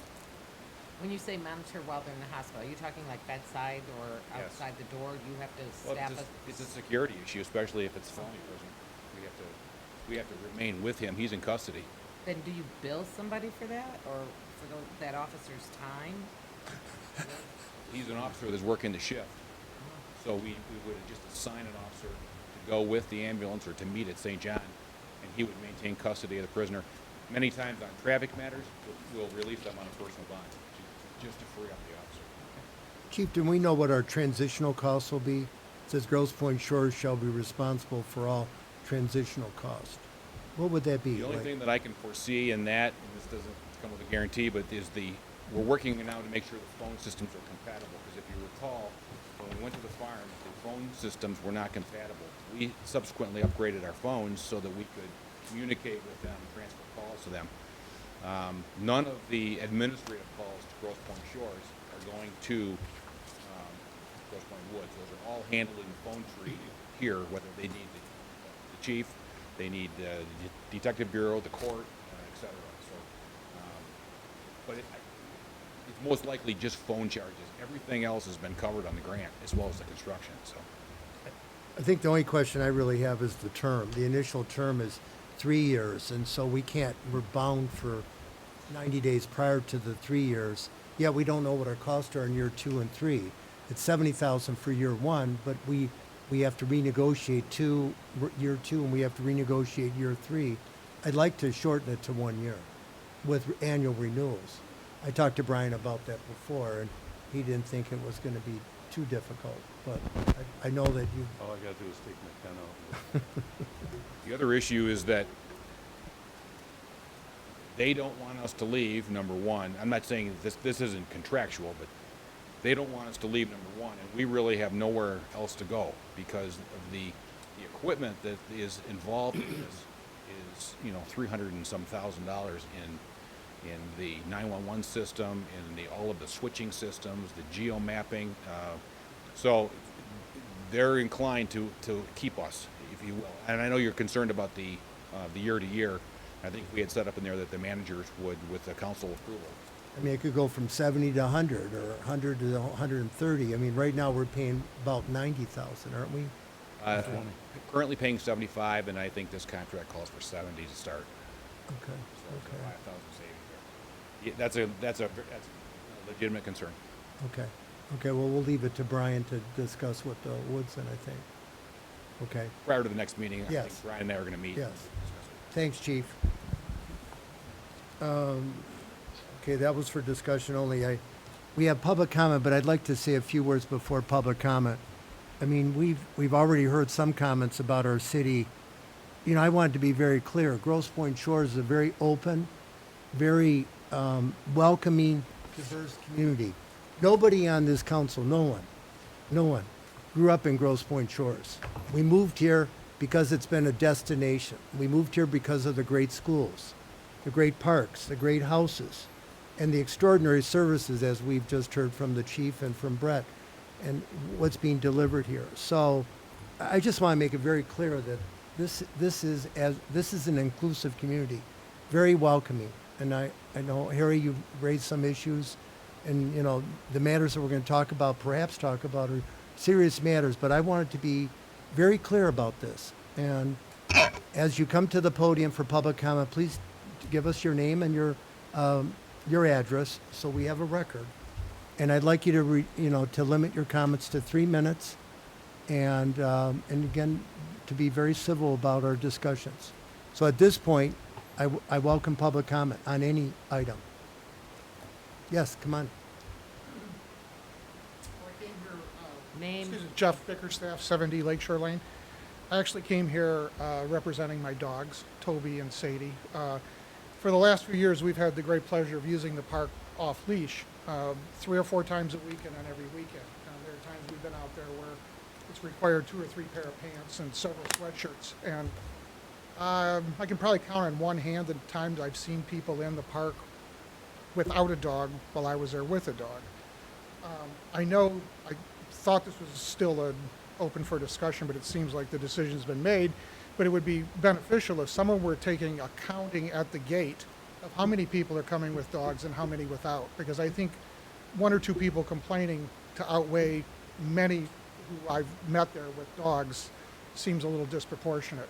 The second point is I clean up after my dog. Every winter coat I have, every coat I have is full of grocery bags. And most people I've seen do clean up after their dogs. But how would you know with all the goose poop in the place? I mean, half the time I have to shoo my dogs away from having a little snack there.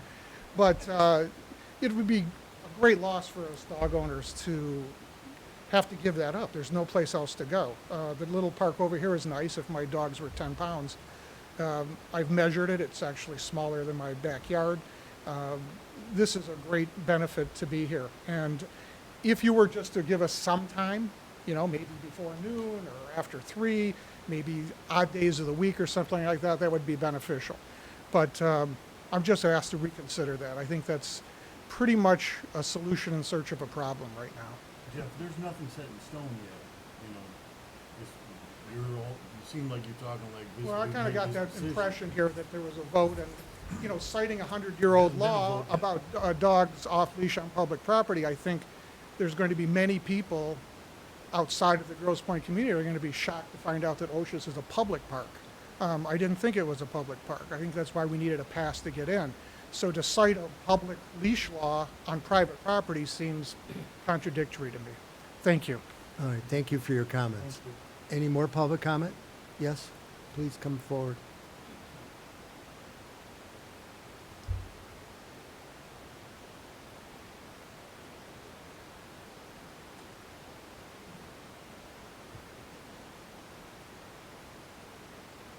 Good evening.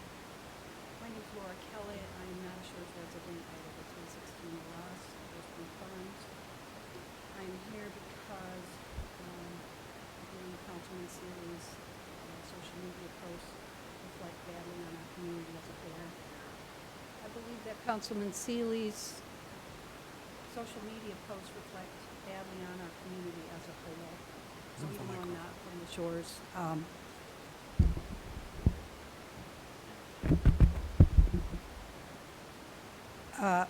Councilman Seeley, I just would want to indicate to you that I don't believe this post was forced upon you.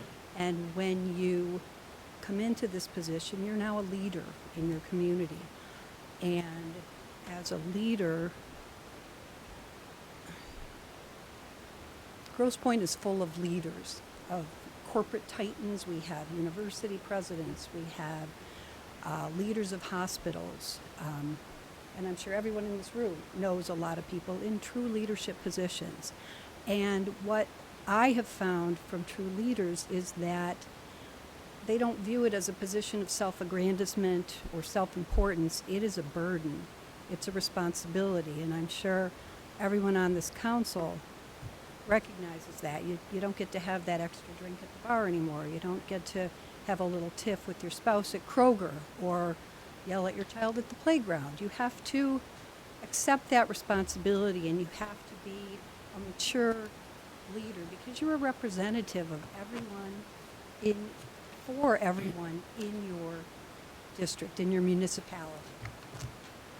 And I would urge you to accept that responsibility and to take a mature view of your leadership position and know that you're a role model for the community, for the young people, and for the neighbors of the Shores.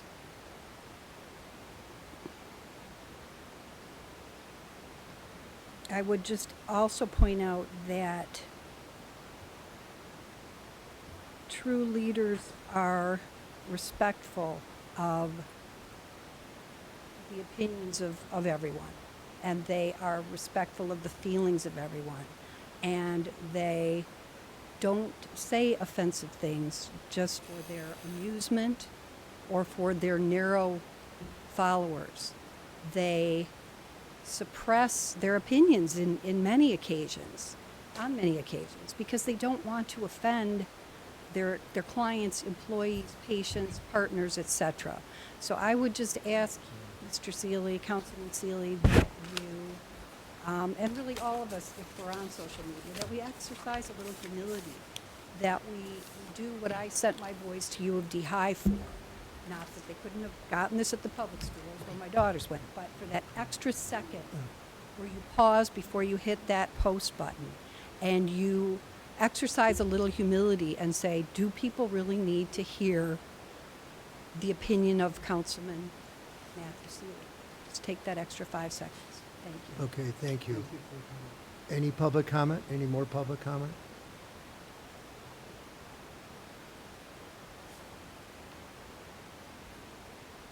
Hi, Brian Garrity, 59 Willow Tree.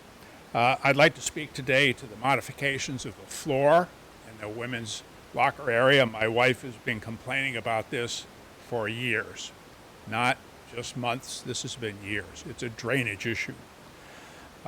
This was due to a lack of proper drainage in the design of the floor. Puddles have been there. It smells bad.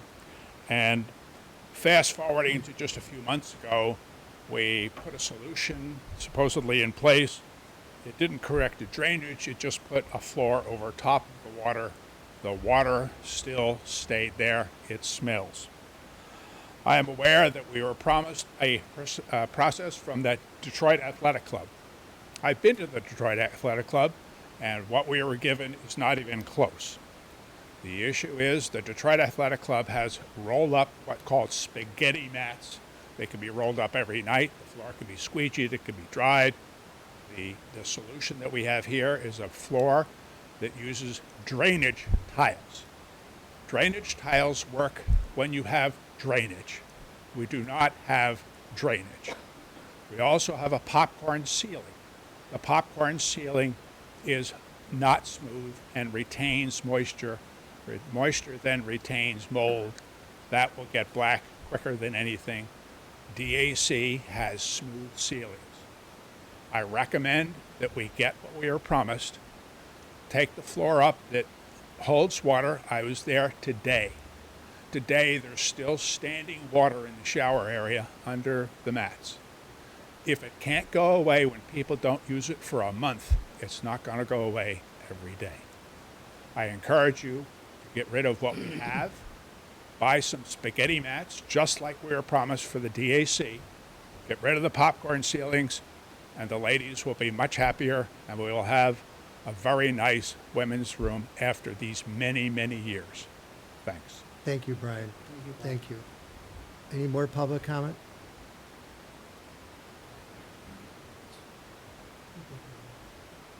Good evening. My name is David Raymond Cracchiolo. I reside at 4-2 Waverly Lane in Grosse Pointe Farms. I grew up on Moreland. I've lived in this community for my entire life. I'm 54 years of age. I want to make some very clear and short statements about leadership. One of the natures of leadership is that the leader leads. What we just heard there was patently false and frankly nonsense.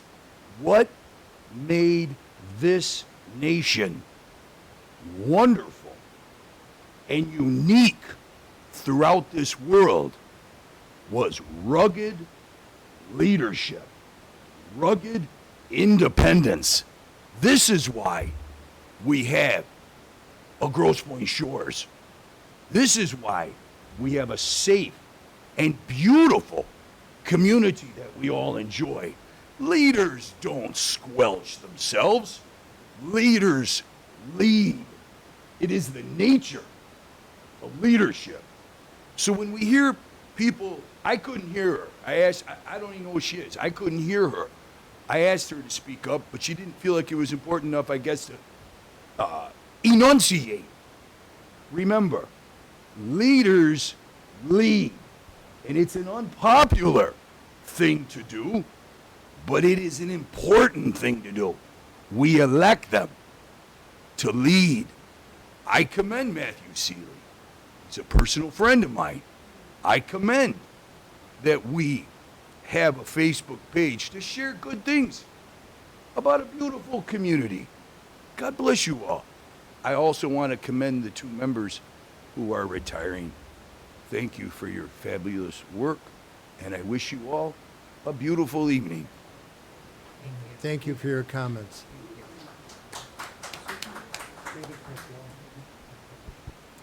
My name is Margaret Wirtz, and I live at 587 Sheldon in Grosse Pointe Shores. As a background, I'd like to say that I was raised by parents who were conservative and deeply Catholic. They taught me to act honorably at all times. They taught me not to concern myself with other folks' politics or religious beliefs. They never used slurs against people. They told me, most of all, you better know right from wrong. When I read Mr. Seeley's, that he's been engaging in with political opponents on Facebook and running these pornographic memes to make a political point, and when he said, quote, Kay, you're a CUNT who's more interested in trashing Trump than learning the truth, too bad, end quote, I thought that this has nothing to do with politics or having your own opinion or your First Amendment rights. This has to do with offensive and uncivil discourse. Now, saying CUNT offends our ears, and that's why I didn't say the word. That's because this is uncivil discourse. It's why we don't use the N word or the C word or the B word or the R word. And we all kind of know that by now. It's offensive and uncivil. My sons came home from college and saw the postcard of Mr. Seeley's Facebook memes and the back and forth with the woman. And they said, Mom, why don't you do something about this? And I said, well, Mr. Seeley claims that he was hacked. And they said, yeah, he wasn't hacked, and nobody believes that. He did a boneheaded thing, and then he came up with that excuse. When this uncivil discourse reaches a level that my friends in Northville and Troy and Grosse Ile ask what's going on, it casts a pall over all the Grosse Pointes. People don't differentiate one Grosse Pointe from the other. They don't know that Bob Bashar was from the park. They just know that Barb Bashar was from Grosse Pointe. So I'm directing my comments at the mayor and the rest of the council members. And when you say Mr. Seeley has a right to his own opinion, that this is a volunteer job, and that those of us, those are his First Amendment rights, then you are making excuses for him. You are not standing up against uncivil discourse, against slurs against women. When you don't stand up for what's wrong, what's clearly wrong, then you are not standing for anything. When you don't have any standards, and when anything goes, we can just say anything we want, then that's a sad, sad day for this community. Thank you. All right, thank you. Any public, okay.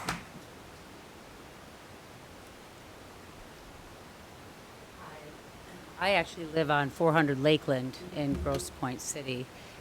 My name is Ann Vanker, and I would never have thought to come here. But when I've watched the bullying and the mob mentality attack Matt Seeley, I'm profoundly disgusted.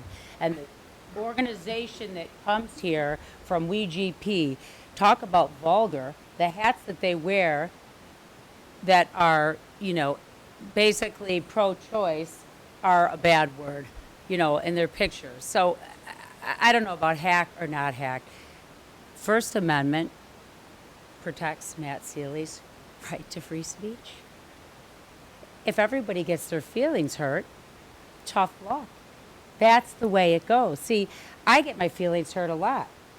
The woman that came here talked about being a sexual assault victim. Hey, me too. Who cares? Matt Seeley's not the issue. The issue is what's going on with this idea that a mob rule, that people outside the community can come in, deface, disgrace, and take down a man. It's utterly ridiculous. I've known Matt, I don't know, since grade school. I've known his family. We grew up together. The amount of energy, I grew up in Grosse Pointe Shores. I spent my life riding from Stonehurst to the Shores Park, swimming on the team, loved it, right? I would be honored if Grosse Pointe City could find someone like Matt Seeley to serve on our board. The idea that his private Facebook, if you don't like it, don't try to break into it and don't read it. It's as simple as that. This whole thing is a charade. I'm honored that Matt Seeley's from Grosse Pointe. This idea, you know what I find is, and there's so many things to be ashamed of from Grosse Pointe, and Matt Seeley is not one of them. So I'm here in full support for a man I've known for 40-some years, does more for this community, more for other people than most people in this room.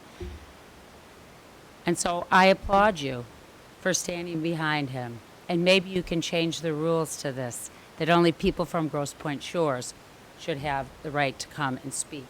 Because if we let hysterics, if we let, people outside of, the realm of what the First Amendment protects run the communities that we live in, we have got a problem.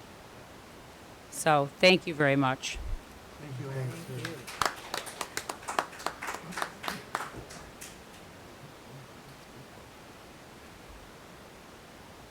Good evening, Mayor, members of council. My name is John Clark. I live at 85 Colonial Road, Grosse Pointe Shores.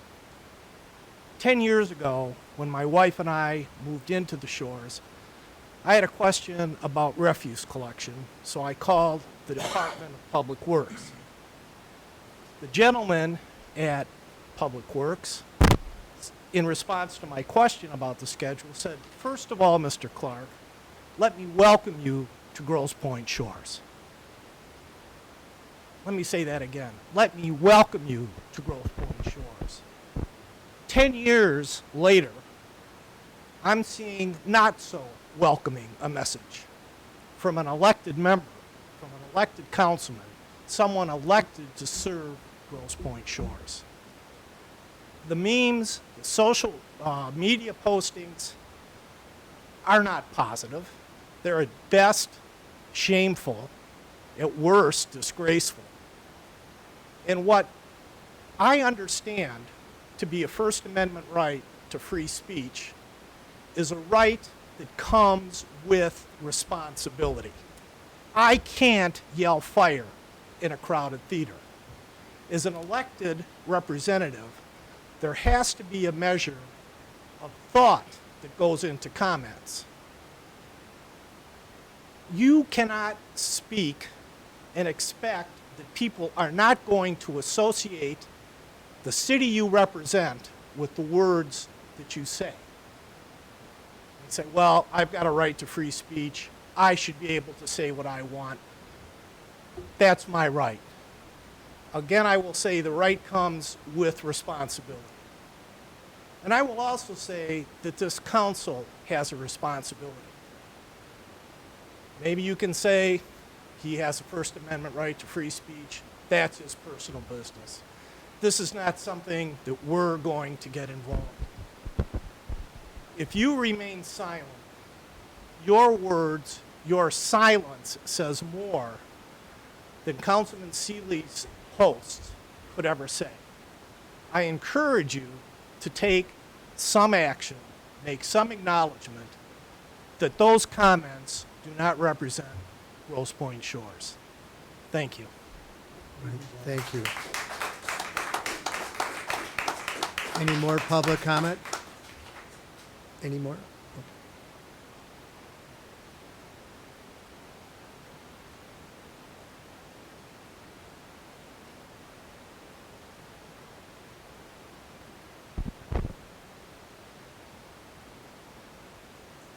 Vito Cosenza, 562 Ballantyne Road, Grosse Pointe Shores. It's interesting this subject came up. I am not a fan of Facebook. I don't use it. Even earlier today, before I read all this talk here, I'm of an age I don't need to hear what's going on. What I hear is a lot of garbage on Facebook, and a lot of things that I wouldn't even want my children to see. So I don't want any part of Facebook. I live life much better without. I do have a couple of comments for you, Mayor. I'm concerned about the recent October newsletter that came out. As I understand what it said, that you're going to eliminate the calendar that comes out every year that has the dates, what's going on. And I understand it's being canceled, is what I read. Well, And I want to know, is that true? They're going to cut out the calendar for us so that we know when dates are changed for picking up our trash and so on, so we got a good idea of what time it is going to be. I think what we've done, Rhonda, and verify this, we're going to have a limited run of calendars. It was costing us about $9,300 for our outsourced costs, plus the labor, internal labor of one person working on it for a month to incorporate it. So when we had budget discussions, I think we cut it to $2,000. Was that, Rhonda? About $2,000? 500. So that means if you want a calendar, you have to request it. So she's saying there's 2,000 issues, and you're going to pay us, we'll have to pay X number of dollars for one. Well, I think it was costing us $9 each to do the calendars. And then we discussed whether or not, about $10,000, we could forego that. So that $9, I think what you've done, Rhonda, I think in the Finance Committee, you're going to have some money in there for a much less expensive calendar. It won't have the high glossy, coloring. It'll have all the activities. It'll have all our events. Okay, that's what we're really looking for, is the events and what date. It doesn't have to be real Right. glossy paper. or No, anything. we have very expensive paper, and again, we were trying to save about $10,000. So it kept going up and up and up, and when we looked at it, So what's your final decision? What are you going to do?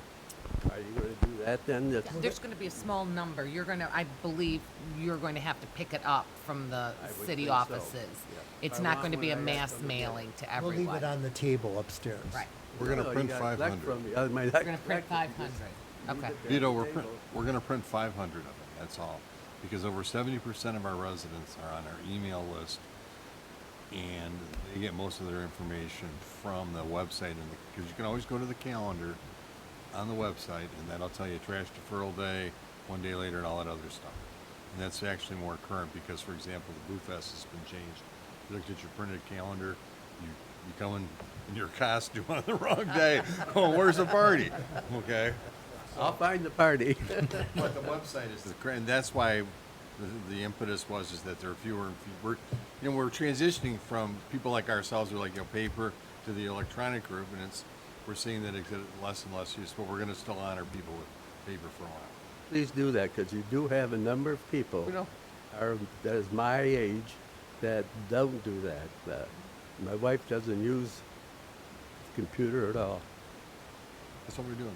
Vito, you're not a day over 60, so. That's true. I am, though. Now, I have another question about, in that same newspaper that came out, you indicated you changed the agreement you made 3 or 4 years ago at a town hall meeting here, that you were not going to charge for picking up leaves on the street if the contractor puts the leaves there. And I read in that bulletin that the person who owns the property has to pay the contractor to remove the leaves. That the leaves have to be removed and paid by the owner. Now, we brought that up and we talked about it at the town hall meeting, and the big issue too was the people on Lake Shore that piled all the leaves on right along the berm there, near the curb, and they pick it up. The city was picking them up all the time. So what's the deal now? Are you going to pick it to be? There's no change. Status quo. Yeah, we were trying to differentiate between commercial contractors and not utilizing basically our services. But again, we were struggling with the Lakeshore pickup too. What we're trying to stop is a commercial landscaper from dumping leaves on our street that he's sucked up in another community. So if the chief's guys see that happen, they ticket them and stop them. But if you're a landscaper, because he cleans up your yard and dumps the leaves on the curb, you pay the guy to do that. You do not have to have the guy truck them away. You have to do what? You don't have to have him dispose of them. You have, the same way you've done it all along is no change in the plan. Very good. Glad to hear that. All right. Thank you. Thanks, Thank Vito. Thank you, Vito. Okay. Any more public comment? Yes, please come forward.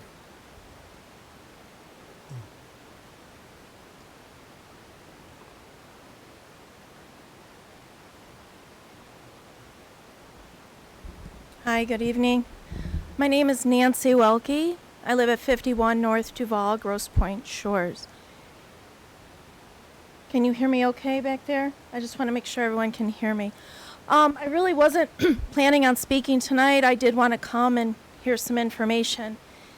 And I'm sure that Councilman Seeley is a very great man, as per his friends that are here. I don't doubt that you're a decent man and you've lived in this community, but I find that your comments were offensive and biased and racist. And it's your comments that I think we should be focusing on. And having said that, I'm asking the council members and the mayor to really think about this as our elected officials and anyone that serves on the city. What you say does matter. So I'm sure all of you are fine people, but what you say matters to us in the community. And I do agree with what someone else says. It doesn't matter which Grosse Pointe you come from, you represent all of Grosse Pointe. So as a Shores resident, I did find those comments offensive, but I'm sure you're a fine man. I would like, though, for you to take into consideration to, in some sort of agreement when you volunteer for this position, that your public comments, whether it's on a private social media page or not, they must be in congruence with what you are representing. Thank you for your time. Thank you.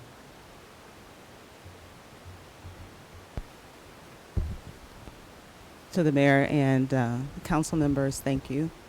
My name is Cynthia Douglas, 1435 Roslyn Road, Grosse Pointe Woods. I stand before you as a woman of color. I stand before you as a woman who's been sexually assaulted and domestically abused. I stand before you as someone who was not able to move into these Grosse Pointe Woods. My family was not. Now, I stand before you as a resident of Grosse Pointe Woods, as a woman of color, as a citizen of these United States. You say this is a welcoming community. By the actions of one council person, it does not reflect that. It does not reflect a welcoming community to a person like me. For you to all not respond to remarks made by one council person is a reflection on all of you. I have been in the political arena for over 30 years. I've worked with a number of politicians, elected officials. Elected officials are held to a higher standard than just your regular Joe Blow resident. To say that you're a welcoming community and then not respond to the remarks made by this one councilman is very hurtful. I implore you to pass some kind of resolution to say that you denounce what this man has said about people that are in your community, that find these remarks hurtful, that consider it a disgrace to have a person like this to make these remarks and not to have the mayor or the other city council members to denounce this. I don't understand. How do you say that this is a welcoming community when you allow this to happen? We need a change. It's a new day. It's a new day because people of color can speak out. Women who have been abused can speak out and be heard somewhat for a change. But this sets things back. This is representing you and this community. And I don't think this community wants to be known as a community that disrespects women, disrespects people of color when we're here. Thank you.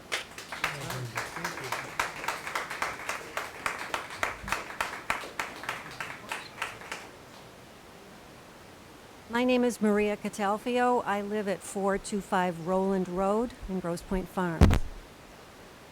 I'm very proud of my Sicilian ancestry, and I have to wonder if Councilperson Seeley disagreed with my political point of view, if he would try to smear me as a mafiosa, as someone who was going to behave in an organized crime way because of my Sicilian ancestry.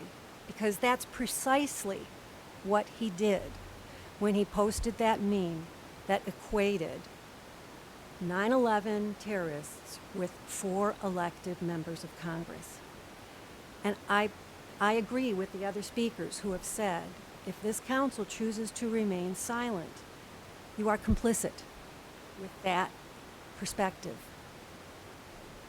I don't think freedom of speech, obviously he has the freedom of speech to say this, and you as members of council have the freedom of speech to state what you know is right. And I hope you do so. Thank you. Thank you. Any more public comment?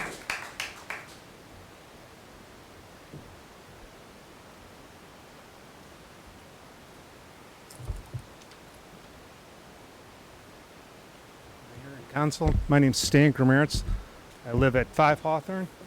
Been here for 5 years, and I just wanted to echo the first gentleman's comments on the unleashed dogs. When we moved here, that was a great surprise to find that. My dogs loved it, and actually I think it's helped prolong her life. She's 12. The second year we were here, she was going through some medical stuff. It may have been the medicine, but I also think it happened in the November time frame. She was hobbling around. We came to the park. She maybe spent 10, 15 minutes. By the end of the spring, when we had to go away, she was out there for an hour, hour and a half, just having the time of her life. I'm responsible picking up the poo. She stays away from anybody else that's walking there. She's not a very friendly dog as far as that goes. She's a little arrogant, maybe like her parents. But I also do a lot of jogging, exercising on our sidewalks, and if not daily, certainly weekly, I'm dodging some of the folks that aren't very responsible, and whether they're leashed or not, those same people aren't going to be responsible if their dogs are leashed in the park or unleashed. Thank you. Okay, thank you. Thank you. Any more public comment? Yes, Rich?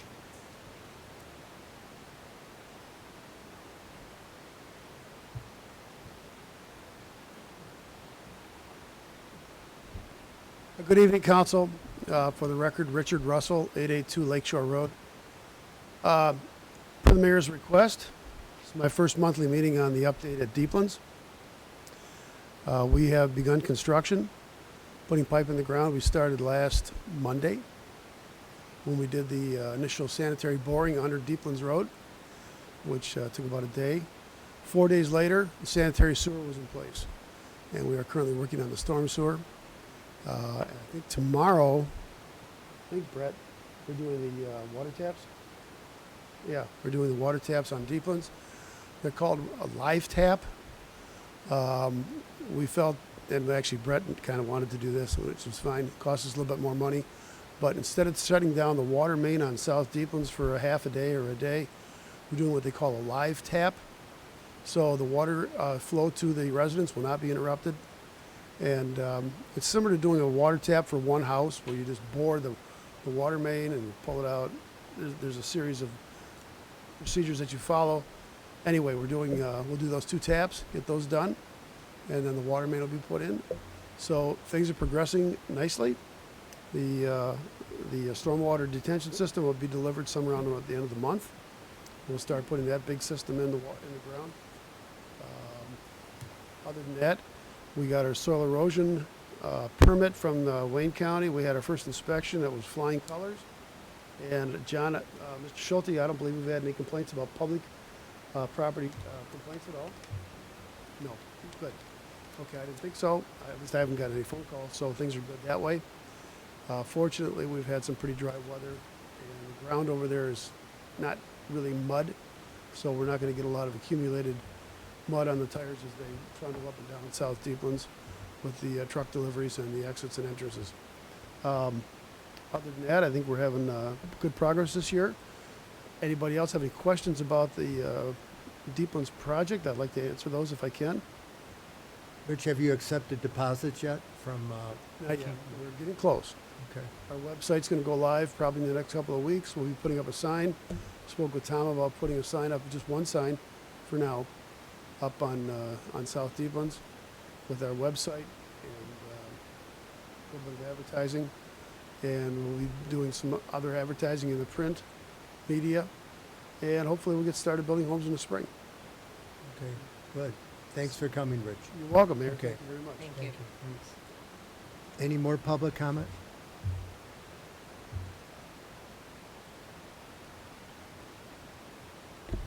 Hi, real briefly, my name is Danielle Gaylor. I live at 44 North Deeplands. I've been a resident of Grosse Pointe Shores for the last 12 years, coming on 13 years.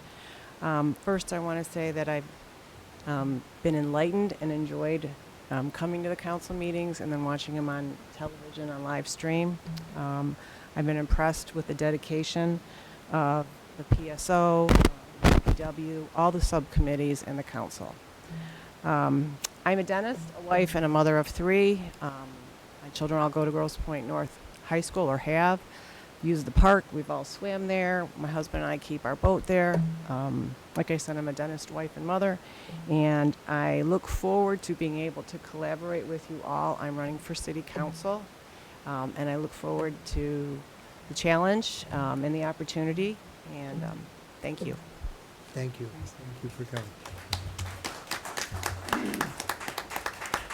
Any more public comment? Yes, John?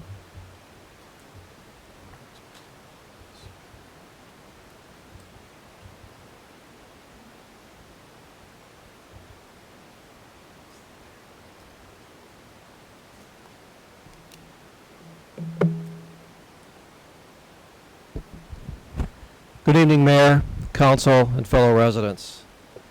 I'm John Segal, 86 Lockmore Boulevard. Kind of tough to follow Danielle, but I am also running for Grosse Pointe Shores City Council in this year's upcoming election. You have probably seen me at these meetings, every meeting for the past 2 years, or maybe walking through the harbor 3 to 4 times per month.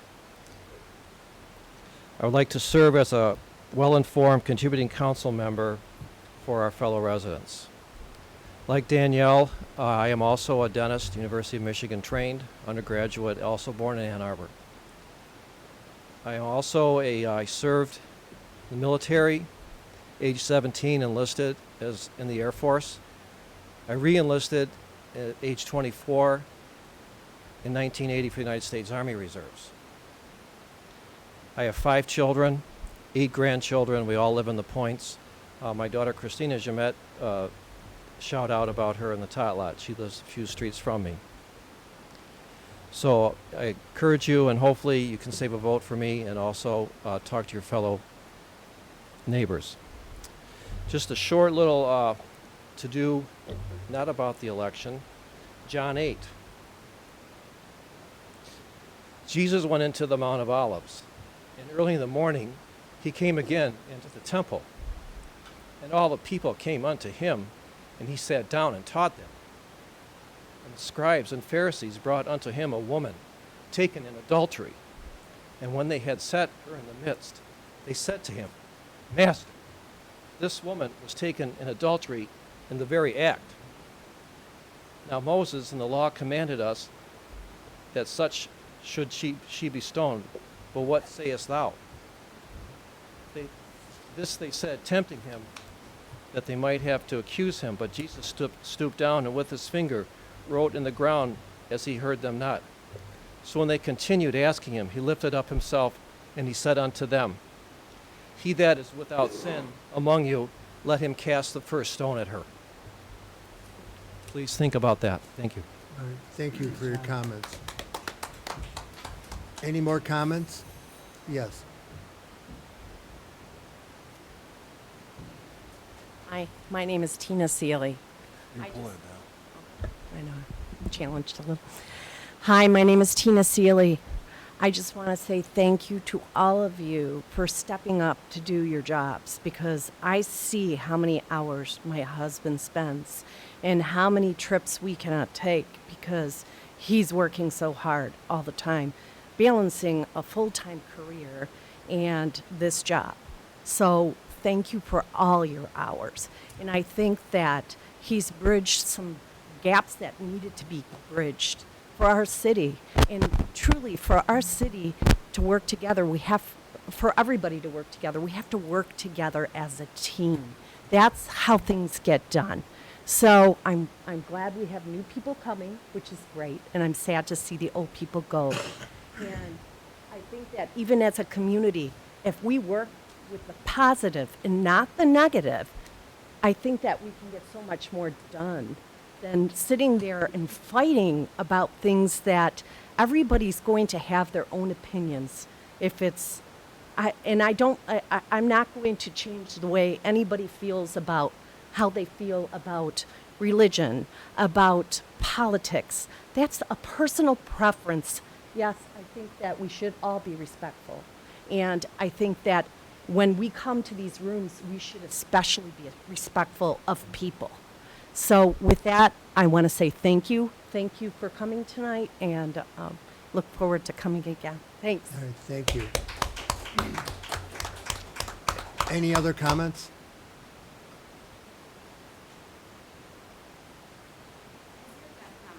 Respect, and I absolutely agree. My name is Shannon Byrne.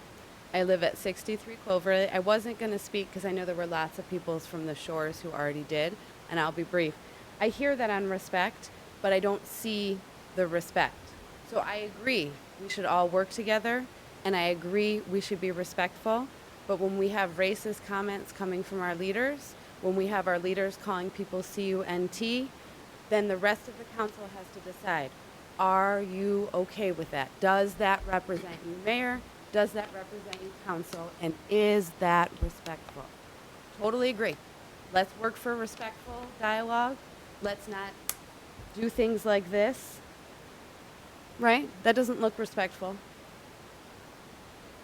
Does that look respectful to anybody sitting up there?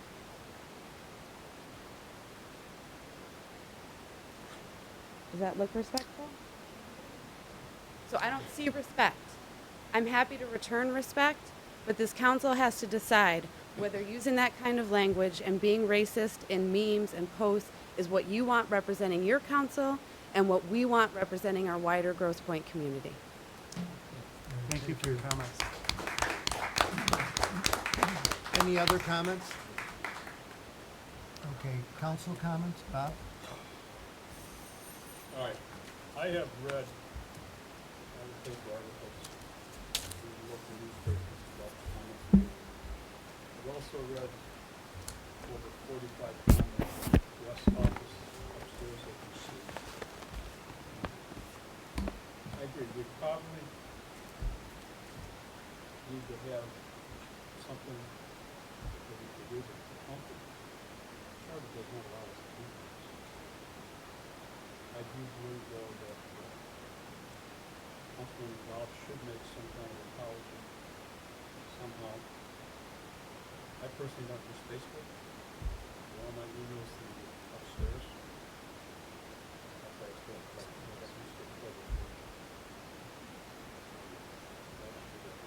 respect this job is very critical.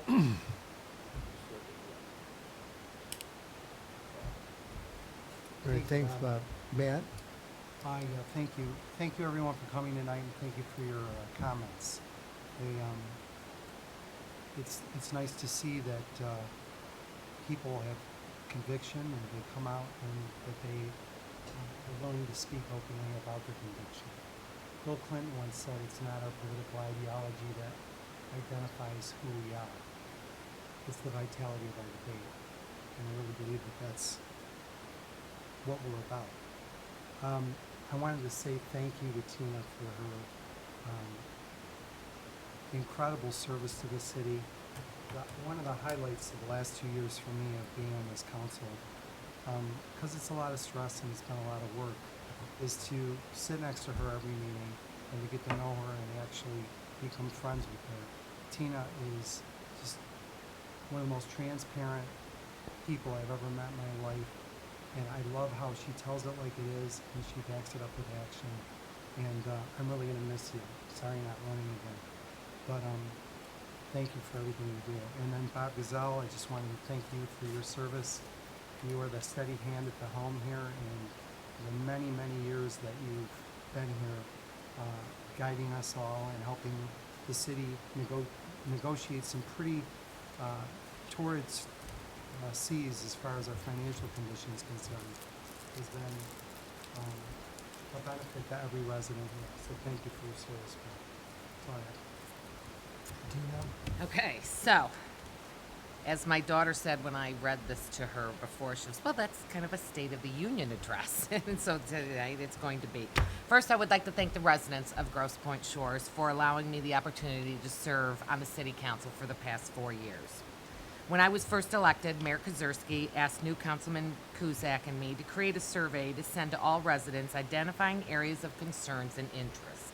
The majority of the responses focused on 3 areas: the park, public safety, and taxes. And tonight I would like to recap just a few of the improvements that have been made during my 4 years here on this council.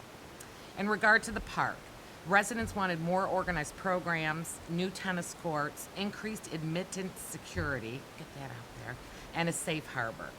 And this current council was able to accomplish many of these requests and more. For example, a new splash pad, a new baby pool liner, new tennis courts, a new tot lot, a new entrance, and a new gatehouse, Wi-Fi for residents, updated and sanitary locker rooms, hiring a seasonal park director, and the 4th of July party and fireworks display. Now, the above improvements could not have been completed without the incredible generosity of the Grosse Pointe Shores Improvement Foundation. Without a doubt, we are very, very fortunate and very thankful to them. In addition, there was an anonymous donor for the gatehouse, and for that we're also very thankful. And the Grosse Pointe Shores residents, we had a one-time half-mil tax increase and miscellaneous funds for park improvements, and the many generous business and personal donors to the 4th of July party. And for that, if any of you were there, you know what a great night that was. And I want to say thank you to Councilman Seeley for organizing, putting together, and seeing this incredible, fun night, first ever at the park. And I hope it's not the first and only. I hope that we can see that again. So thank you for that. In addition, Councilman Seeley orchestrated the enhancement of the seawall with a steel cap to control the erosion of our landscape and park grounds due to the rising water levels. He saw to it that the supplies were purchased, delivered, and put on in a very timely fashion, and for that I'm incredibly grateful. But speaking of the landscape in the park and all around our beautiful city, Helen Bai and her Grosse Pointe Shores Beautification Committee deserve the utmost praise. Helen and her committee worked tirelessly throughout the year to decorate and maintain the stunning display of color and design enjoyed by all. And a huge shout out to my buddies in the DPW staff for also maintaining our beautiful grounds, our road replacement and repairs, trash removal, leaf removal, snow clearing, and many more duties. Our city could not be as beautiful without their dedication and hard work. So thank you for that. Now the harbor. Under the direct supervision of resident Dr. John Seago and Harbor Master Tom Korolchuk, We were in the proper size boat docking compliance in this past year. We saw the effective weed control, and the harbor had almost 100% well occupancy in 2019. So for that, we're very thankful as well. Public safety. That was Grosse Pointe Shores residents continue to rank the superiority of the Grosse Pointe Shores Department of Public Safety as one of the top reasons for choosing to live here. And with good reason. Our officers are required to be triple trained in police, fire, and the EMS certification. However, in 2019, we lost 4 officers, 3 to another city and 1 to early retirement. Going forward, I hope that we can look at and analyze the entire department to determine the reasons for the departures and ensure retention of our current staff. And we should look at department morale, opportunities for the advancement, and the benefits that these officers have. Taxes. Residents expect our city leadership to maintain financial discipline in all areas. The Finance Committee and City Treasurer must balance the budget and make difficult cuts to ensure fiscal responsibility. The current council only approved a one-time $500,000 increase for park improvements in the past 4 years. Now, other tax increases were proposed for operating expenses, but were defeated by the current council. We must continue to review all expenses and make necessary cuts to balance the budget without threatening tax increases all the time. We've had many expenses that have been occurring for years without need. And I'm not going to list all of those, but those people know what they are. Change is not easy, but it's necessary. We also need to possibly look at a change to the retiree employee health care contribution. This should be a top priority following the recent Supreme Court rulings of our city council. Many improvements and changes have been made in the past 4 years, but obviously more adjustments need to be made. The city attorney and clerk should retrieve, review, and retain all city employee contracts and other essential contracts according to record retention policy as any business requires. We should have an annual review of these contracts with yearly performance appraisals to be completed to ensure we have the most qualified leaders and employees. We need to look at cuts all across the board, again, without the threat of constant property tax increases. So in closing, the men and women that accept the responsibility of the city council duties and sit in these chairs deserve your respect. They are your friends and neighbors, trying to do the best for all the residents of this great city. Thank you for the opportunity to serve, and good luck to our new council. Thank you, Tina. Very good. Bruce? I've got a couple of things I'd like to say. First, I'd like to thank Bob Gazelle for his support and service as a valued member of the Finance Committee for the last 8 years. I will miss his wisdom, experience, and insight. It's been a privilege and an honor to have served with you, and best wishes in the future. My second point, there's been a great deal of controversy over Councilman Seeley's Facebook postings. Though I support his absolute right to engage in political commentary as a private citizen, I find that because Mr. Seeley is a council member, and the council and its members have heretofore remained silent on his postings, some residents as well as other interested parties feel that his viewpoint is shared by his fellow council members. I want to make it perfectly clear that I do not share Mr. Seeley's viewpoint, nor do I share the viewpoint of his opponents. I find both sides' dialogue and comments to be equally offensive and churlish. All parties should strive to have a more balanced tone and be respectful. Thank you. Thank you, Bruce. Bob? I'd just like to say that it's been an honor and a privilege for me to serve on the council for the past 8 years. I very much enjoyed working with the mayor and the other council members, and especially our great administrative staff. We should be proud and happy that we have the support that these people give us on a daily basis. So I'd just like to thank all of our residents for giving me the opportunity to participate, and I look forward to following the city in the next several years.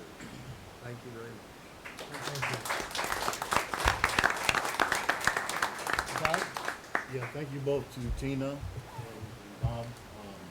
You guys did a great job over your tenures, and I look forward to being with you every Wednesday and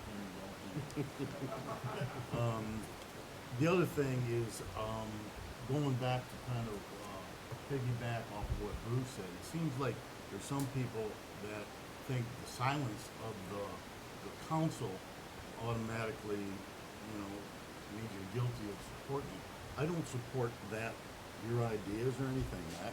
We disagreed on some things, but we've agreed on things too. But this is a different matter, and I don't agree with it, and, you know, I share that with you, and I share that with all of you, so that I don't get slammed in the paper either.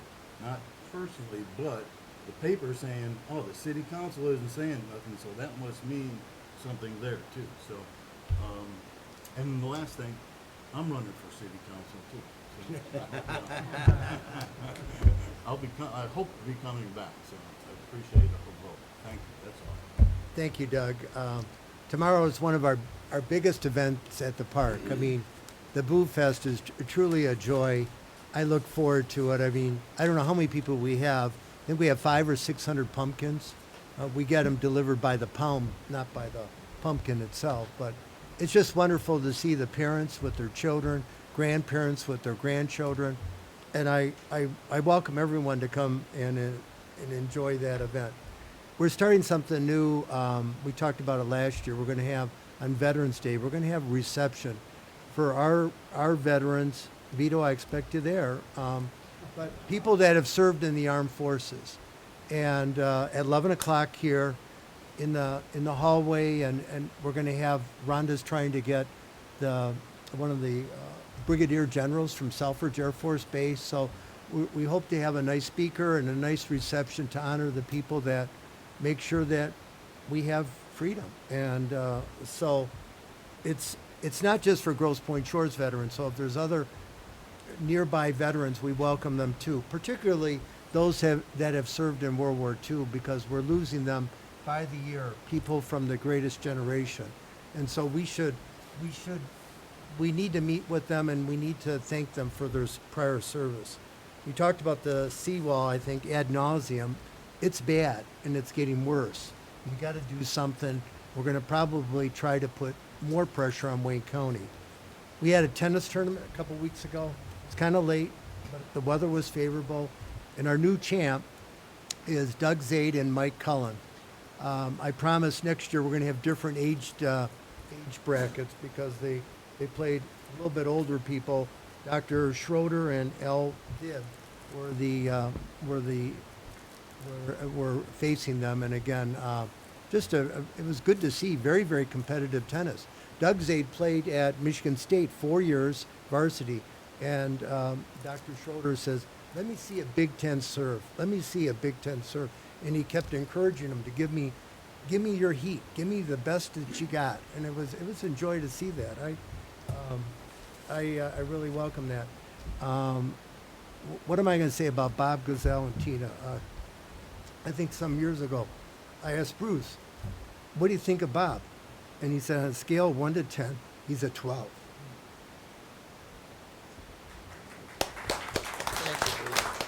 Tina, I love her to death. I love the energy. You never see Tina without smiling.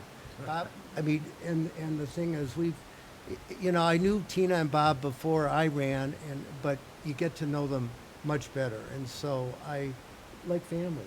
We're going to miss them. And again, it's a dedication, because we want the city to even be better. The motto is, we can do better. We're going to try to do better. We're going to do better. That's what we aim to do. So we did get bad news during that school reception about the student at Grosse Pointe South passing away just before the event started. And so I'd like a moment of silence for that student.